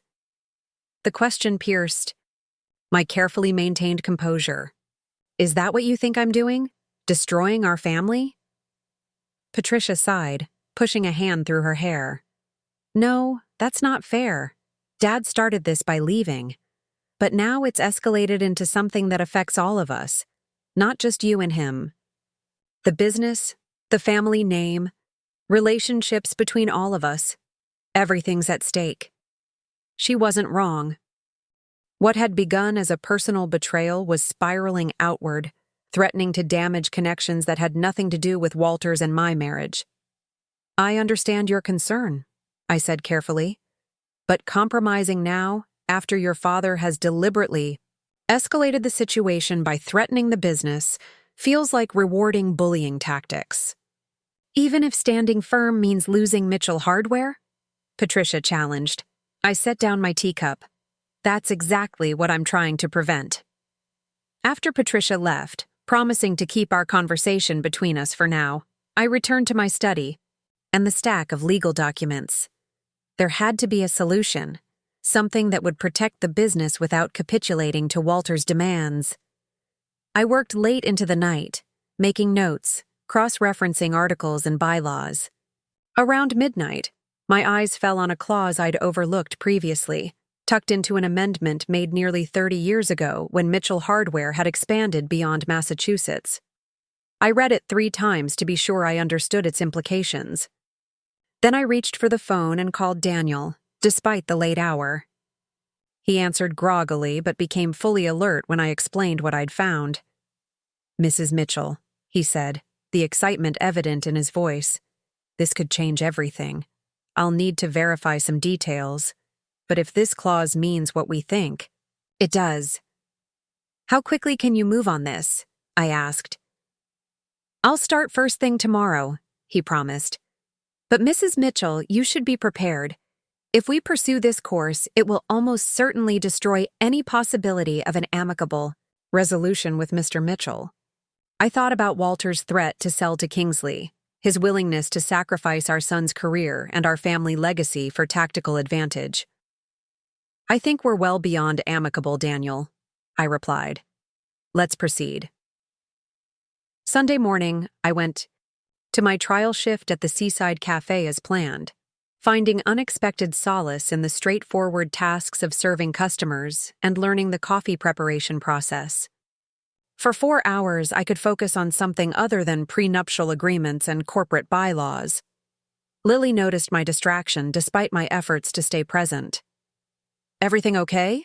She asked during a rare lull. You seem a million miles away today. Just some family complications, I said with a smile that felt forced. Nothing a few dozen lattes can't help me forget temporarily. She didn't press, but her concern was evident. If you need to talk, I'm a pretty good listener. Comes with the barista territory. I thanked her and returned to wiping down tables, touched by the offer from someone who had been a stranger just days ago. The world I was discovering contained kindness in unexpected places. By the time I returned home, there was a message from Daniel asking me to call him immediately. I did, my heart racing. I've reviewed everything, he said without preamble. The clause is valid and enforceable. We can proceed whenever you're ready. What's our timeline? I asked. I can file the necessary paperwork tomorrow morning, Daniel replied. Then it's just a matter of waiting for the judge to review and rule. Given the circumstances, I've requested expedited consideration. I took a deep breath. Do it. And Daniel. Thank you. Don't thank me yet, he cautioned. This is just the beginning of what might be a very contentious process. After hanging up, I sat in my study, staring at the garden now dusted with snow. The decision I'd just authorized would change everything, not just between Walter and me, but potentially within our entire family. Once this particular die was cast, there would be no way to retrieve it. But Walter had left me no choice. He had escalated a private marital dispute into a threat against our family's legacy. In doing so, he had forced my hand. The next morning, I rose early and dressed with particular care, a tailored navy suit I usually reserved for special occasions, my strand of pearls, subtle makeup. Armor for the battle ahead. At 9 o'clock, I arrived at Mitchell Hardware headquarters, a modest but elegant 4-story building in downtown Mapleton. The receptionist's eyes widened in surprise when I entered. Mrs. Mitchell, we weren't expecting you today. I need to see my son, I replied pleasantly. Is Robert available? She hesitated, clearly uncertain about protocol for the founder's estranged wife appearing unannounced. He's in a meeting with the executive team right now. Should I let him know you're here? Please don't interrupt, I said. I'll wait in his office if that's all right. Still flustered, she nodded. Of course, Mrs. Mitchell. You know the way. I walked the familiar corridors to Robert's corner office on the 3rd floor. The walls were lined with photographs chronicling Mitchell Hardware's history, the original store opening, each subsequent expansion, awards ceremonies, community events. Walter featured prominently in most of them, and I appeared in many as well, the supportive wife standing proudly beside her successful husband. Robert's assistant jumped up when I entered the outer office. Mrs. Mitchell, Robert didn't mention you were coming by today. It was a spontaneous decision, I explained. I won't disturb his meeting. I'll just wait in his office, if that's acceptable. Of course, she said, opening the door for me. Can I get you anything? Coffee? Water? I declined politely and settled into one of the visitor chairs facing Robert's desk.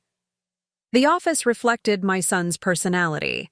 Methodical, traditional, with attention to detail. Family photographs occupied one corner of his desk. His wife, their grown children, a recent snapshot of their first grandchild, the achievements and connections that truly mattered. I waited nearly 40 minutes before Robert appeared, surprise evident on his face. Mom, what are you doing here? I rose to embrace him. I needed to see you. Something important has happened. Robert closed the door, his expression shifting from surprise to concern. What is it? Is this about Dad and Kingsley? Indirectly, I said, resuming my seat. Robert, I've authorized my attorney to take a legal action that will affect Mitchell Hardware. I wanted you to hear it from me directly. His brow furrowed. What kind of legal action? I took a deep breath. I'm exercising the Family Protection Clause in the 1992 Corporate Amendment. Robert stared at me blankly. The what? It's a provision your father insisted upon when the company expanded. Beyond Massachusetts, I explained. It states that in the event of a sale to a non-family entity, surviving family members have right of first refusal at a 10% discount from any offered price. Understanding dawned in Robert's eyes, but that was designed to protect the company if Dad died unexpectedly, not for. The language doesn't limit it to death scenarios, I said gently. It applies to any potential sale to non-family entities. Robert sank into his chair. So if Dad tries to sell to Kingsley, You, Patricia, and I have the right to match their offer, minus 10%, I confirmed. Furthermore, we have 60 days to arrange financing once we invoke the clause. Mom, Robert said slowly, Kingsley is offering nearly $80 million. None of us has that kind of money, even with the discount. I smiled. No, but collectively we might have enough for a leveraged buyout with the right investment. Partners. Daniel is already exploring options with several financial institutions that specialize in family business transitions. Robert looked stunned. You've been planning this? For how long? Since I learned your father was talking to Kingsley, I admitted. Robert, I won't let him destroy what you've helped build just to punish me. My son's expression was unreadable. Have you told Dad about this? Not yet, I said. The legal papers will be filed this morning. He'll be notified officially, as will the board. Robert stood and walked to the window overlooking downtown Mapleton. I could see tension in every line of his body as he processed what I'd told him. He'll see this as a declaration of war, he said finally. Coming from you, using his own legal clause against him. He'll never forgive this. The assessment stung, but I couldn't deny its accuracy. I know, but I couldn't see another way to protect the business. Robert turned to face me. What happens if we actually succeed? If we find the financing and buy Dad out? Where does that leave him? It was the question I'd been wrestling with since discovering the clause. He would receive fair market value for his shares, minus the 10% discount. It's still a substantial sum, more than enough for him to live comfortably for whatever years remain to him. But he would lose control of the company he founded, Robert said, his voice tight. The company that bears his name. Yes, I acknowledged. That would be the consequence of his choice to threaten the business in our divorce proceedings. Robert shook his head slowly. Mom, I don't know if I can support this. He's still my father, despite everything. I rose and crossed to him, taking his hands in mine. I understand. But Robert, ask yourself this. If your father sells to Kingsley, what happens to your career? To the legacy you've helped build? To the future you've planned for your children and grandchildren in this company? Conflict played across his features. I don't know what to do. You don't have to decide right now, I assured him. The filing will happen regardless. You'll have time to consider your position before any actual buyout would occur.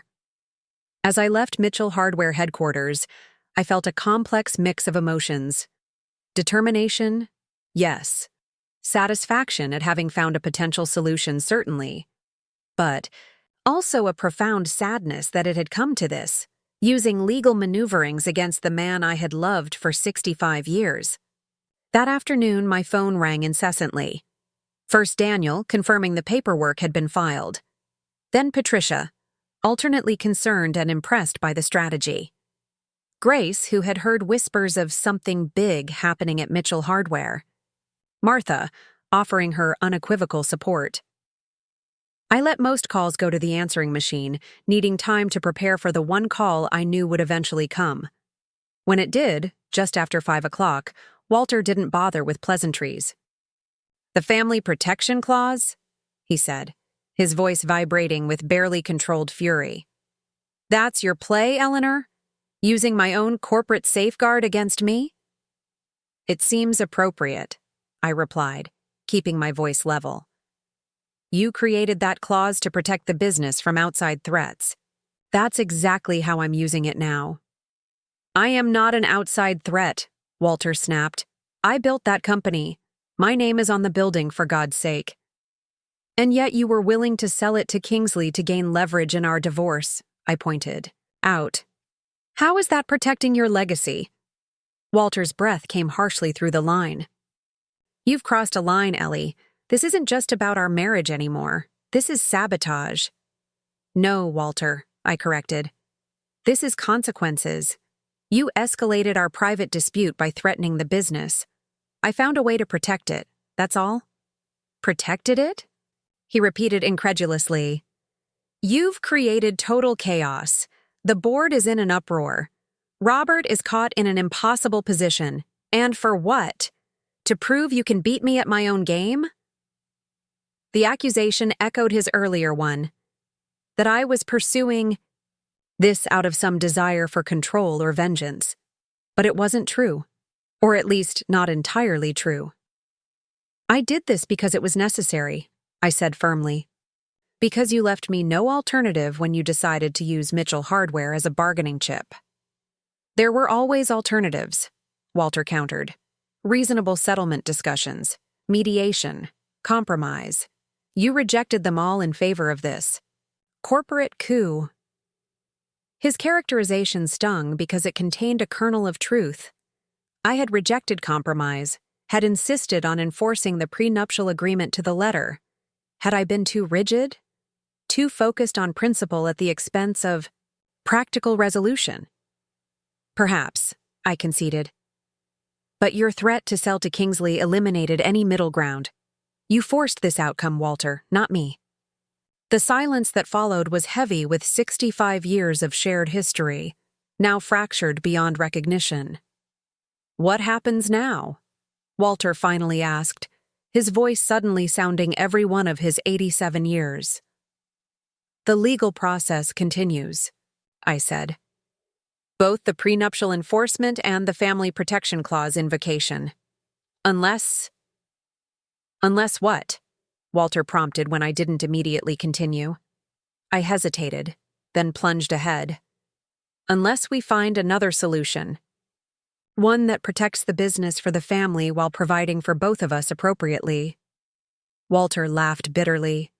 Now you want to negotiate? After filing legal paperwork that undermines my position entirely?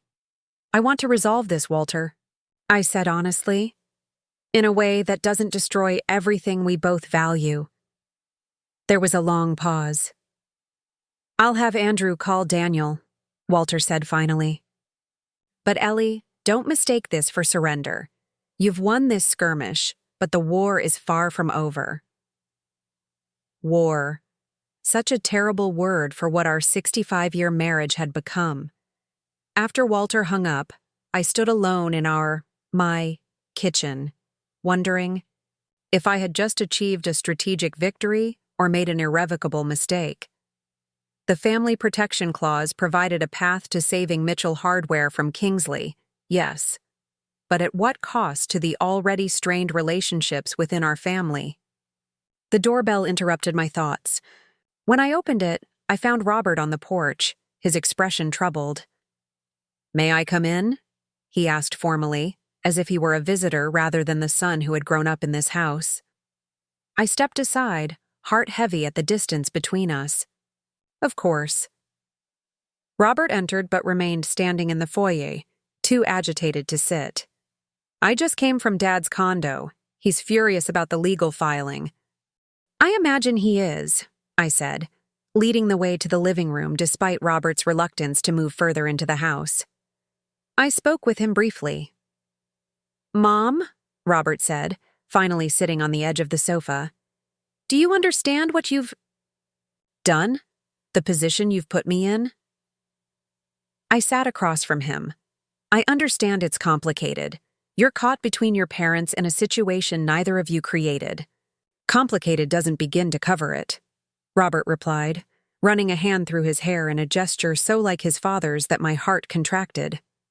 Dad thinks I knew about this, that I helped you plan it. Did you tell him you didn't? I asked. Of course, Robert said. But he's not in a rational place right now. He feels betrayed. By you, by me, by the company itself. I leaned forward. Robert, I'm sorry you're in this position, but I couldn't stand by and watch your father dismantle everything you've worked for just to gain advantage in our divorce. So instead, you're doing exactly what he threatened to do, forcing a change in company ownership, Robert pointed out. How is that protecting what I've worked for? The question hit its mark. The difference, I said carefully, is that your father was willing to sell to Kingsley, who would dismantle the Mitchell identity. I'm trying to keep ownership within the family. By using a legal maneuver Dad created decades ago, Robert said, his tone making clear how he viewed the irony. You realize this could permanently destroy any chance of reconciliation between you two? I hadn't allowed myself to consider reconciliation as a possibility since the day Walter left. The thought that my actions might eliminate even the theoretical possibility created an unexpected pang. Do you think reconciliation was likely before this? I asked softly. Robert sighed, deflating slightly. No, not with Judith in the picture. He met my gaze directly. But Mom, this isn't just about you and Dad anymore. This is about the future of Mitchell Hardware, about my career, my children's inheritance, everything we've all built together. That's exactly why I acted, I insisted, to protect those things. But what if your protection tears the company apart from within? Robert challenged. The board is divided. Management is confused. Employees are worried. And now the two most important people in the company's history are engaged in open warfare. Put that way, I could see how my legal strategy, however well-intentioned, might create its own set of problems for Mitchell Hardware, problems potentially as damaging as a sale to Kingsley. What would you have me do? I asked honestly. Let your father sell to Kingsley without opposition? Robert was quiet for a moment, considering. No, but perhaps there's a third option we haven't explored. Something that preserves the company without putting you and Dad at eternal odds. I'm listening, I said. I need time to work it out, Robert replied, standing. But Mom, please, don't take any further legal steps until I've had a chance to find another path forward. For all our sakes. After he left, I sat alone in the gathering dusk, wondering what solution Robert might envision that neither Walter nor I had considered. Whatever it was, I hoped it would come quickly. The legal wheels were already in motion, and time was running short. That night, I slept fitfully, dreams filled with boardrooms and courthouses, prenuptial agreements and corporate bylaws. I awoke before dawn, exhausted but too restless to remain in bed. Part 5. The Transformed Reality. 3 days later, I sat in the conference room at Harrington & Associates, surrounded by legal documents spread across the polished oak table. Daniel stood at the whiteboard, mapping out the complex series of events that would unfold if we proceeded with both the prenuptial enforcement and the Family Protection Clause invocation. The timeline stretched across months, with multiple decision points and potential outcomes branching in different directions. As you can see, Mrs. Mitchell, Daniel concluded, capping his marker, we're positioned strongly on both fronts. The prenuptial agreement should stand up to Mr. Mitchell's challenge, and the Family Protection Clause gives us significant leverage regarding the business. I studied the whiteboard, the legal strategy laid out in Daniel's precise handwriting. It was thorough, strategic, and virtually guaranteed to secure my financial future. It would also likely destroy any possibility of healing within our family. What happens to Walter if we win on all counts? I asked, though I already knew the answer. Daniel hesitated. He would retain his personal possessions and whatever funds he's managed to set aside in accounts solely in his name. Beyond that, he shrugged. Not much. At 87, I mused aloud, starting over with essentially nothing. Mrs. Mitchell, Daniel said carefully, with all due respect, that outcome is the direct result of Mr. Mitchell's own choices. He signed the prenuptial agreement. He chose to leave the marriage. He threatened to sell Mitchell Hardware to an outside entity. These consequences were foreseeable had he bothered to investigate fully before acting. Everything Daniel said was objectively true. Walter had made his choices with eyes wide open, or at least they should have been. And yet, the prospect of leaving him with nothing at 87, regardless of his actions, sat uneasily in my conscience. There's something else you should know, Daniel added, checking his watch. Robert Mitchell has requested a meeting with both you and Mr. Mitchell this afternoon, at the Mitchell Hardware headquarters. My eyebrows rose in surprise. Did he say why? Only that he has a proposal that might resolve both the prenuptial dispute and the business ownership question, Daniel replied. He was quite insistent that both you and Mr. Mitchell attend, along with your respective counsel. I thought of Robert's promise to find a third option, a path neither Walter nor I had considered. Apparently, he believed he had found it. I'll be there, I decided. Whatever Robert has in mind, I owe him the courtesy of listening. The Mitchell Hardware conference room felt smaller than I remembered, perhaps because of the emotional weight of the gathering. Walter sat at one end of the table, Andrew Covington beside him. I took the opposite end, Daniel at my right. Robert occupied the center position, a stack of folders before him, his expression unreadable. Thank you all for coming, Robert began, his professional demeanor firmly in place despite the personal nature of the meeting. As you know, the current situation threatens both my parents' financial well-being and the future of Mitchell Hardware. After considerable thought, I believe I've found a solution that addresses all parties' core concerns. He distributed folders to each of us. Please review these documents before I continue. I opened my folder to find a complex organizational chart for what appeared to be a corporate restructuring, followed by financial projections and legal terms. Across the table, Walter frowned as he studied the same materials. What exactly am I looking at, Robert? Walter asked. A new organizational structure for Mitchell Hardware, Robert explained. One that would transfer your controlling interest to a family trust rather than to any individual. Daniel leaned forward. A trust? With what terms? Robert nodded toward the documents. Page 3 outlines the basic framework. The Mitchell Family Trust would hold controlling interest in the company. Walter and Eleanor would serve as lifetime beneficiaries, receiving equal income from the trust.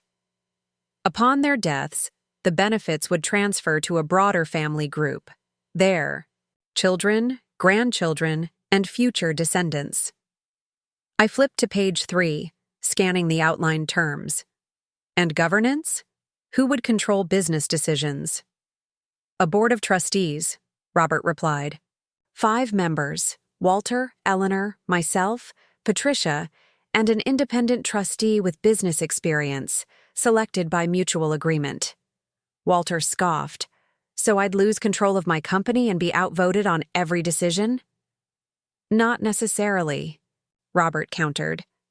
The trust agreement would require supermajority approval, 4 of 5 trustees, for major decisions like mergers, acquisitions, or sales of significant assets. Day-to-day operations would continue under professional management, which I would oversee as CEO. Andrew Covington studied the documents with narrowed eyes. This effectively removes the company from the divorce proceedings entirely. It's no longer a marital asset to be divided, but a separate entity that benefits both parties.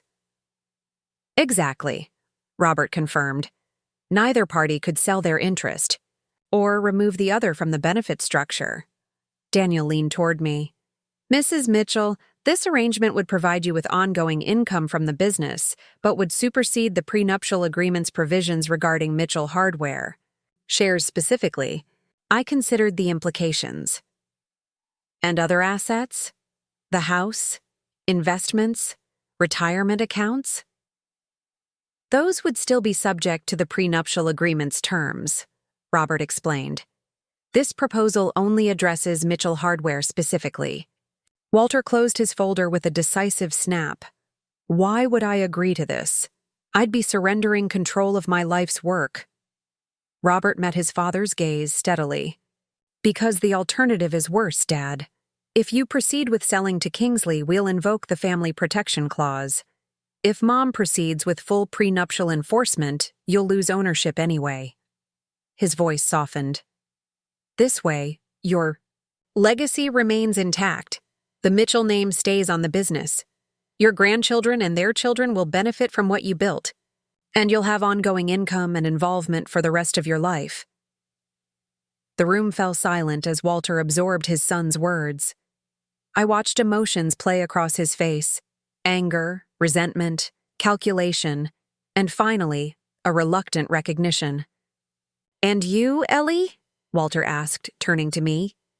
"Would you accept this compromise?" All eyes turned to me. I took a moment to consider the proposal carefully. It would provide financial security without destroying the business our family had built. It would give Robert the leadership role he had earned through decades of dedicated work. It would ensure our grandchildren's future connection to their heritage. It would also require me to yield on full enforcement of the prenuptial agreement, at least regarding the business. To accept less than what I was legally entitled to. "I have one condition," I said finally. "The independent trustee must be someone with specific expertise in family business governance. Someone truly neutral, not connected to either Walter or me through friendship or business relationships." Robert nodded. "That's reasonable. We could establish criteria for selection in the trust documents." "Then yes," I decided. "I can accept this framework, pending review of the final trust documents." Walter studied me from across the table, surprise evident in his expression. "Just like that? You're willing to compromise?" "This isn't about winning, Walter," I replied, quietly. "It's about finding a solution that serves everyone's interests, especially our children's and grandchildren's. Robert has created a path that does that." Something shifted in Walter's eyes. A grudging respect, perhaps. Or simply the recognition that his options were limited. "I'll need time to review the details with Andrew," he said finally, "but conceptually, it has merit." Robert's relief was palpable. "Thank you both. I'll have the full documentation prepared for review within the week." As the meeting concluded, Walter approached me while our attorneys conferred in the corner. "You surprised me today, Ellie." "How so?" I asked. "You were always the practical one," he admitted. "I expected you to fight to the bitter end on principle." I thought about my journey over the past months, from devastated wife to emerging self, from seeking justice to seeking peace. Perhaps I've learned that some principles matter more than others. Preserving our family's future seems more important than punishing past mistakes. Walter studied me with an expression I couldn't quite decipher. "For what it's worth," he said quietly, "I regret how this unfolded. Not just the legal battles, but everything." The qualified apology hung between us, insufficient yet somehow significant. "Thank you for saying that," I replied. "It doesn't change our path forward, but it helps clear some of the debris from the path behind." 3. Months later, I stood at the window of my study, truly mine now, with Walter's books and mementos long since removed. Outside, spring was asserting itself in the garden, crocuses pushing through the last patches of snow, promising renewal after the long winter. The Mitchell Family Trust had been established, the paperwork finalized after weeks of negotiation, over specific terms. Walter and I had each received significant lump sum distributions from the company before the transfer, providing us with independent financial security. The remaining assets, primarily the house and various investment accounts, had been divided according to a modified version of the prenuptial agreement, one that acknowledged Walter's need for housing and basic living expenses while preserving most of my rights under the original document. It wasn't the outcome either of us had initially sought. Walter had wanted to walk away with half of everything and full control of Mitchell Hardware. I had wanted the prenuptial agreement enforced to the letter, granting me virtually everything. We had each compromised, yielding on some points while standing firm on others. The doorbell chimed, pulling me from my reflections. I opened it to find Lily from the Seaside Cafe on my porch, holding a wicker basket. "Hope I'm not disturbing you," she said with her characteristic warmth. "I brought some of those scones you like. and I wanted to check if we're still on for tomorrow's book club meeting.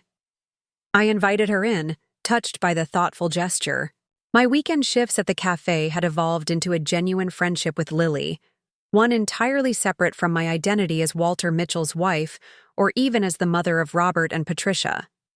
With Lily, I was simply Eleanor, book lover, coffee, enthusiast, occasional baker of spectacular almond croissants. "Thank you for these," I said, setting the basket on the kitchen counter. "And yes, absolutely for tomorrow's meeting. I've finished the novel and have thoughts." Lily laughed. "You always have thoughts. That's why the group loves having you." As we chatted over tea, I marveled at how much my life had transformed in the 6 months since Walter's departure. What had begun as the most painful chapter of my life had somehow led to unexpected growth, new connections, and a clearer sense of self than I'd possessed in decades. I still saw Walter occasionally, at Mitchell Hardware board meetings, family gatherings with the grandchildren, the rare social event we both attended. We were cordial, our interactions shaped by 65 years of shared history, but tempered by the knowledge that we were now on separate paths. He and Judith had married in a small ceremony. I had sent a civil note, but declined to attend. "You seem contemplative today," Lily observed, interrupting my thoughts. "Everything okay?" I smiled, appreciating her perception. "Just reflecting on the journey of the past few months.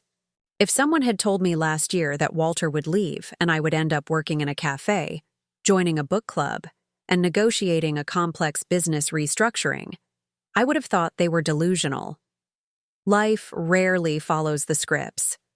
We write for it," Lily agreed, "but sometimes the revised versions turn out better than the originals." After Lily left, I returned to my study and opened my laptop, another new development in my life. At 85, I had finally embraced technology, taking a computer class at the community center and discovering the liberation of email, online research, and video calls with distant friends. I opened a document I'd been working on for several weeks, a memoir of sorts, though not the kind I would ever publish. This was a private accounting of my journey, from devoted wife to abandoned spouse to independent woman. Writing it had become a form of therapy, a way to process the grief, anger, and ultimately, the unexpected liberation of this late-life transition.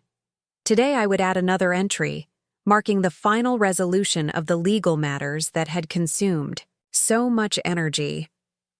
But I would also note the more significant milestone, the realization that I was no longer defined by my marriage to Walter or its dissolution.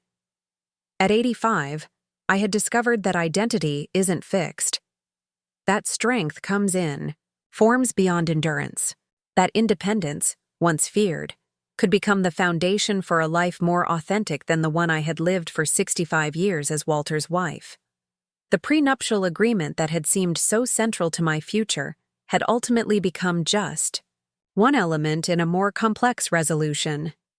Important, yes, but not the defining factor in my new reality. What mattered more was the discovery that Eleanor Mitchell, just Eleanor, was more than enough. Up next, you've got 2 more standout stories, right on your screen. If this one hit the mark, you won't want to pass these up. Just click and check them out.